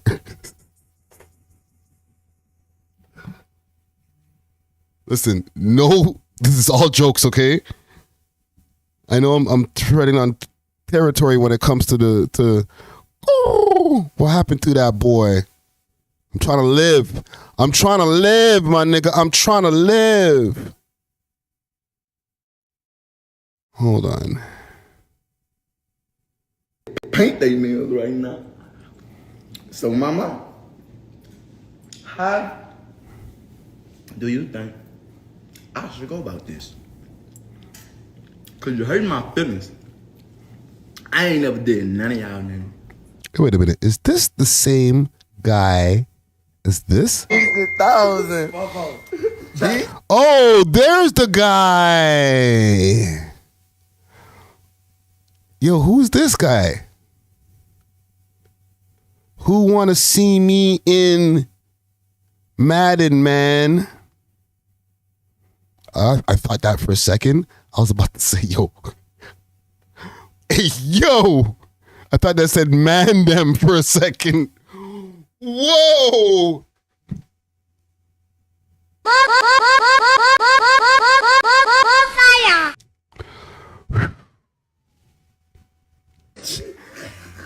That's 6 times in a row? Listen, this guy is a goon. This is all in jokes. Don't freaking, I'm trying to move around in the States, okay? So listen, it's all in jokes. That's 60,000, bitch. Come on, my money. All right, so this is the same guy as this guy? I'm talking none y'all. For real. He's a complex individual. Got too many people watching me. Bye. I don't know. I might paint they nails right now. So Joe, I guess, waved the white flag. Joe's an old head. He don't want no smoke, man. Watching the playback, that shit is always a lot worse. It's always a lot worse. I owe NBA Youngboy an apology too. Let's start with accountability. I owe him an apology. Yes. He don't even bother nobody. He don't even bother nobody. And the pod was over. Yeah, we didn't need it. The pod was over. I was in my notes. My notes is for my brain. That ain't to put out there like that. And if you're gonna have the conversation, there's a much better way to articulate what you're trying to say and have the conversation.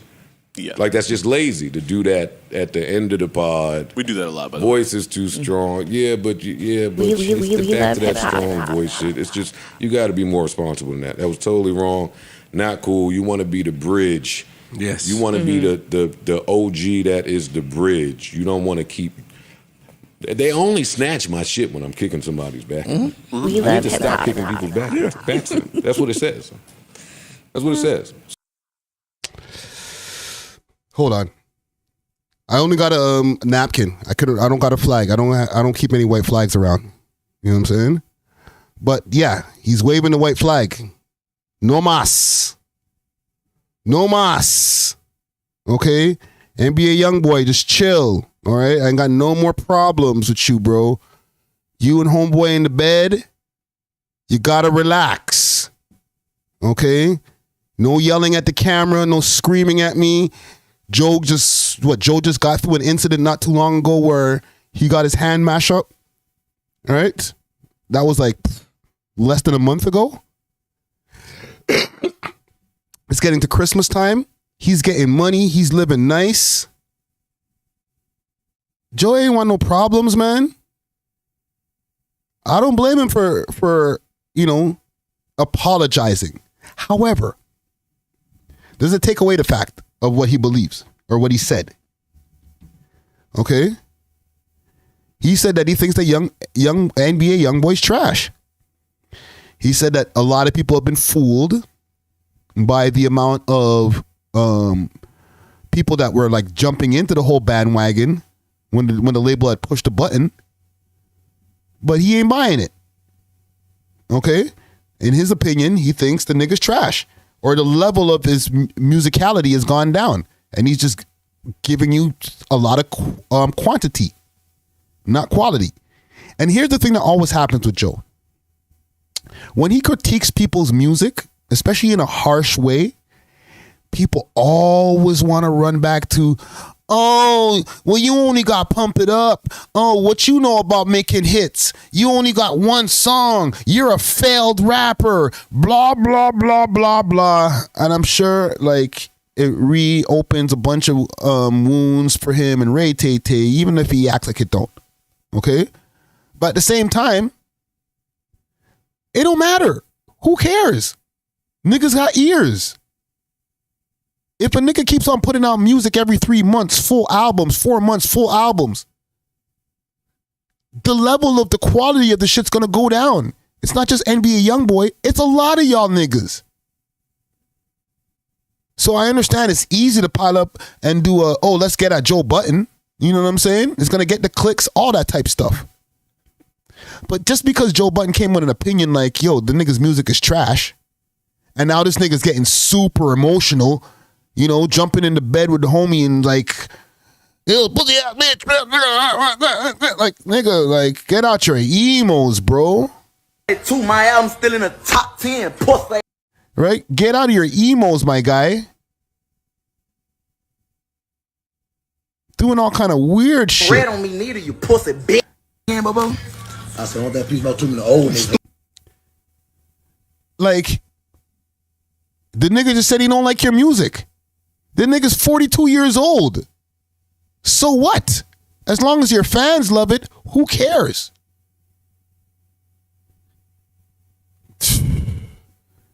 And what if he's right? Maybe you need to take some time and put some more effort into each release rather than just, oh, I spit some raps today, so everybody needs to hear it. Maybe they don't.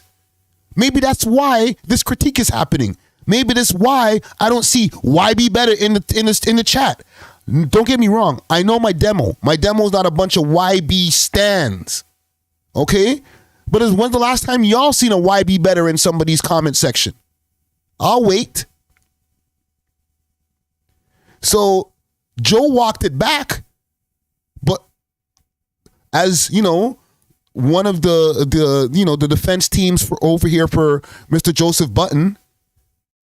Yes, my client has walked back his statement when it comes to NBA Youngboy. However, the statement still stands. The nigga's trash. He wasn't always trash, but he trash now. Step your game up, homie. I'm not even on your music like that. But whatever I do here, I'm like, this sounds the same as the last shit. Like, I know I'm not 17 or 19 or whatever that needs to, like, even those little motherfuckers, don't tell me that the young, impressionable Generation Alpha mine is like, oh, you know what? Just keep on giving me the same NBA Youngboy music over and over again every 3 months. I don't care how short their attention span is quote unquote supposed to be. They probably ain't jacking it neither, and that's why they're not up in the comment section on some why be better.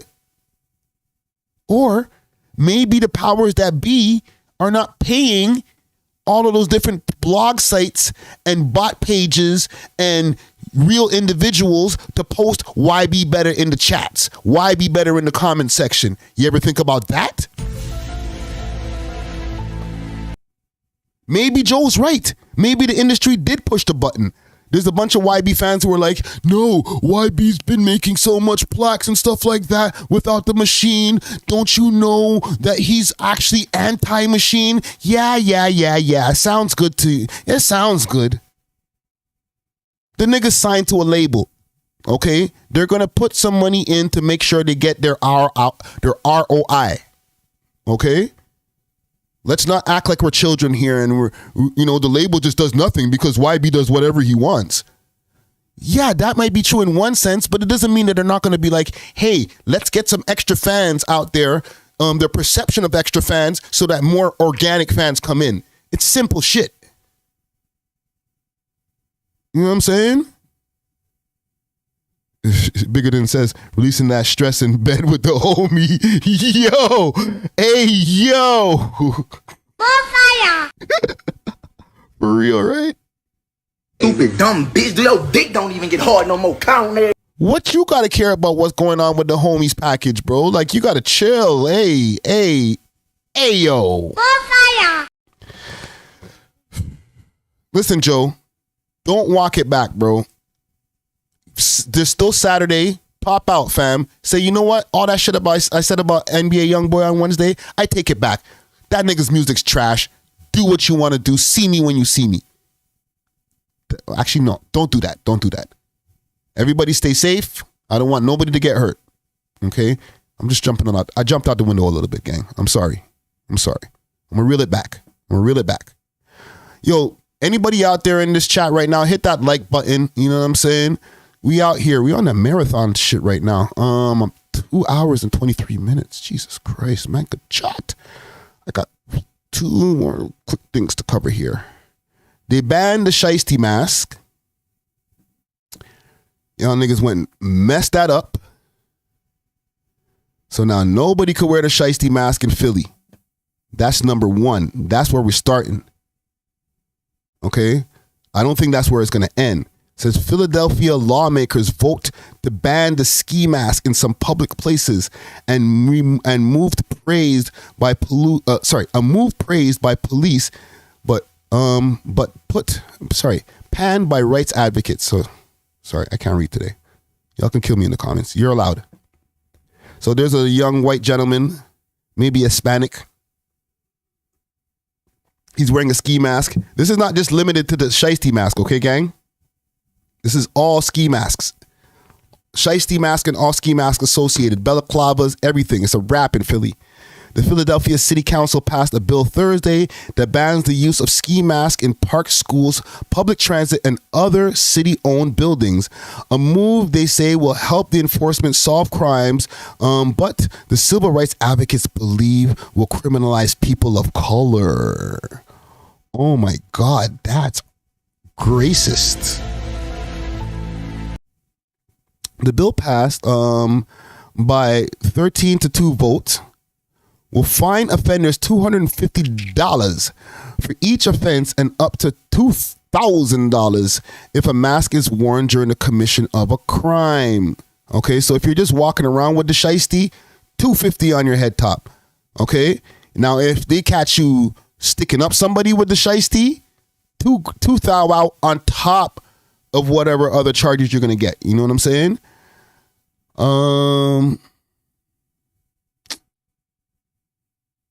Ski mask and balaclavas and others hide a person's identity. So basically, because I went through this before, the mask came up during the pandemic times.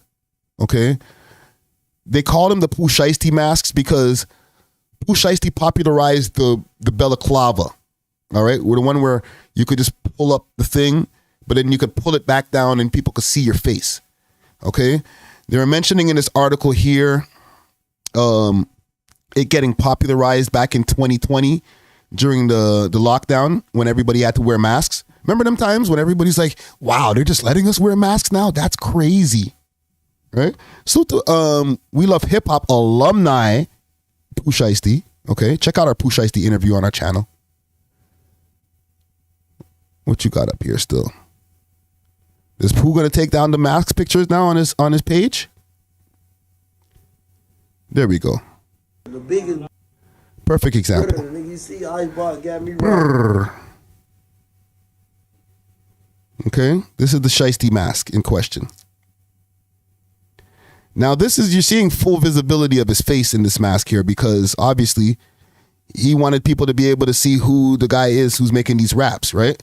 You know, famous for the song Back in Blood, obviously. But during the pandemic, with the mask becoming a more thing of fashion, I think the man them kind of took it out of hand. And there are these advocate groups that are saying, hey, yo, you guys are discriminating against black people or people of color because of the mask. And I hear you. And I'm not trying to be on some Uncle Ruckus type ish. However, and it's not only black guys. It's not only a black thing. You know what I'm saying? It might be a hip hop culture thing, whatever it is. Hood thing. It's a hood thing. Let's call it a hood thing. Man's using masks to rob people wasn't a pandemic thing, okay? If niggas is robbing niggas and taking people's stuff, robbing stores or whatever, I don't care what color you are. Kill the mask thing, fam. You can't be wearing masks just walking into the mall to go buy some sneakers from the store. Okay? Maybe that's just me. Maybe I'm an old head. All right? Where I'm like thinking to myself, like, I don't feel comfortable if I'm just in a bar, hanging out, eating some French fries or something, and then a nigga walks in a mask. Like, I know, you know, we got to watch out for the vid and all that type of stuff, but you got a full mask, like all the way from the top of your head to the bottom. Like, yeah, I know it's made out of a certain kind of cloth. It's not wool, but fam, take the freaking mask off if you're coming into my establishment, bro. Because just in a second, you could just pull that up and then rob my store. No mask allowed in my store. If I had a personal store, and listen, y'all can call me old head if you want. Y'all can call me, oh, you're shut up boomer or whatever y'all gonna call me. Don't wear no mask in my goddamn store, bro. Don't wear no mask in my mall. Don't wear no mask around me unless we're about to go do a jokes or, you know, you're about to do an interview and you're one of these rappers who don't want people to see their face. That's fine. Okay? We're playing rapper. Okay? But when it comes to like just regular at the laundromat and then you pop up in the laundromat with a mask on, take that shit off, bro. Take that off, man. I don't think Philly's like doing a hot take right now like, oh, take off the mask. Oh my God, you guys are racist. No, it's not. No, it's not. Take off the goddamn mask, bro. We're in the Dairy Queen. Shut up and take off the mask. Okay? It's not that serious. So like maybe Philly's ahead of the curb. They got a high murder rate out there. It's good. It's going crazy over there in Philly. I'm sure that's not going to end the murder rate. Niggas, when they're going to go do a drill, are still going to put on the mask. But as long as you're not at the car wash wearing a mask, I'm cool. At least that'll separate the drillers from a nigga picking up his kid from school. You know what I'm saying? Nigga 25 years old, come pick up his little 4-year-old from school or whatever, and he got a mask on, talking to the teacher. Get out of here. Take the mask off, kid. I'm sorry. Y'all, again, can call me an old head, shut up, goof, whatever, all the different things that people will say about me. You know what I'm saying? But I'm not going to be... there's a time and place. That's all I'm saying. There's a time and place when it comes to this type of stuff. All right, so salute to Philly. All right, y'all going in the right direction. Bring that over to Toronto too. Now you have less niggas just randomly walking around with a mask. You feel me?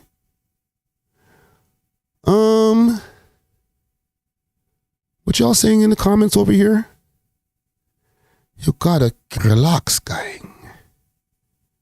Y'all be trying to get me into some dramito, and I'm trying to stay out of the drama, fam. I'm trying to stay out of it. Okay? NBA Facts, I seen what you're saying over here in the comments. Bro, salute to the man then, bro. I ain't got no beef with the niggas, bro. You know what I'm saying? Matter of fact, before I get out of here, I just want to mention something quick to y'all, and then I'm going to touch road. Actually, I'm going to put out this video, another clip from the Young Wiggy Goozy interview. Full interview dropping tomorrow. But right after I'm done here, I'm going to do one more upload for the day, and look out for that clip. But big salute to Blitz Craig. He put me on to a statistic that caught my attention where I was like, wow, that's a pretty big look. I'll post this up on the screen here for y'all to see. He's trying to pull me into some drama.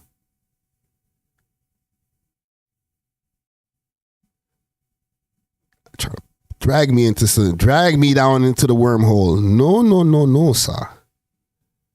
No, sir. Let them chat.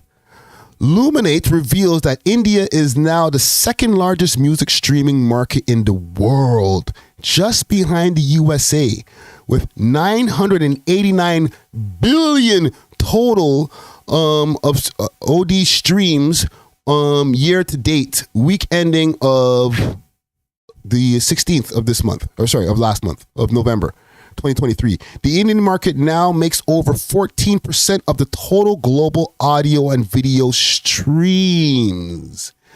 Da-na-na. Did y'all know this? Actually, even in our analytics, I see that 4% of our audience is coming out of India. So salute to all our Indian audience. You know what I'm saying? And 4% is actually a pretty big chunk of people. You know what I'm saying? Out of the 100%. But as far as like the worldwide market, right? It's a thing. You know what I'm saying? India, and let me see, y'all can see this behind me. Make this a little smaller for y'all to see. Bada boom, bada bing. Give y'all some music knowledge on the way out. You know what I'm saying? India's music market's only second in the US and surging. 9 out of 10 music listeners in India agree with statements such as, I enjoy discovering music from countries and cultures. What else? Over the last several decades, the music industry has predominantly focused on the largest and most established market, the U.S. Recently, there has been a shift in the focus on the emerging and flourishing global markets, especially in the music listeners becoming global consumers. India represents such an example and stands out as one of the largest markets with exceptionally strong recent growth. What most people in the industry do not know is that India is currently the second largest streaming market today, only behind the US in the total of demand stream audio and video, pulling in 981 billion. We already went through that stat, 14% global. Okay, and it says likely to grow given the market has experienced an 81% streaming growth year to date compared to the same time last year. So since last year and now, they've had an 81% streaming growth. That is crazy. Those are big spikes. Hold on, air horns. Yeah. And I heard somebody say I read somebody say something in the comments about the Bollywood market. That's definitely a big contributor to this.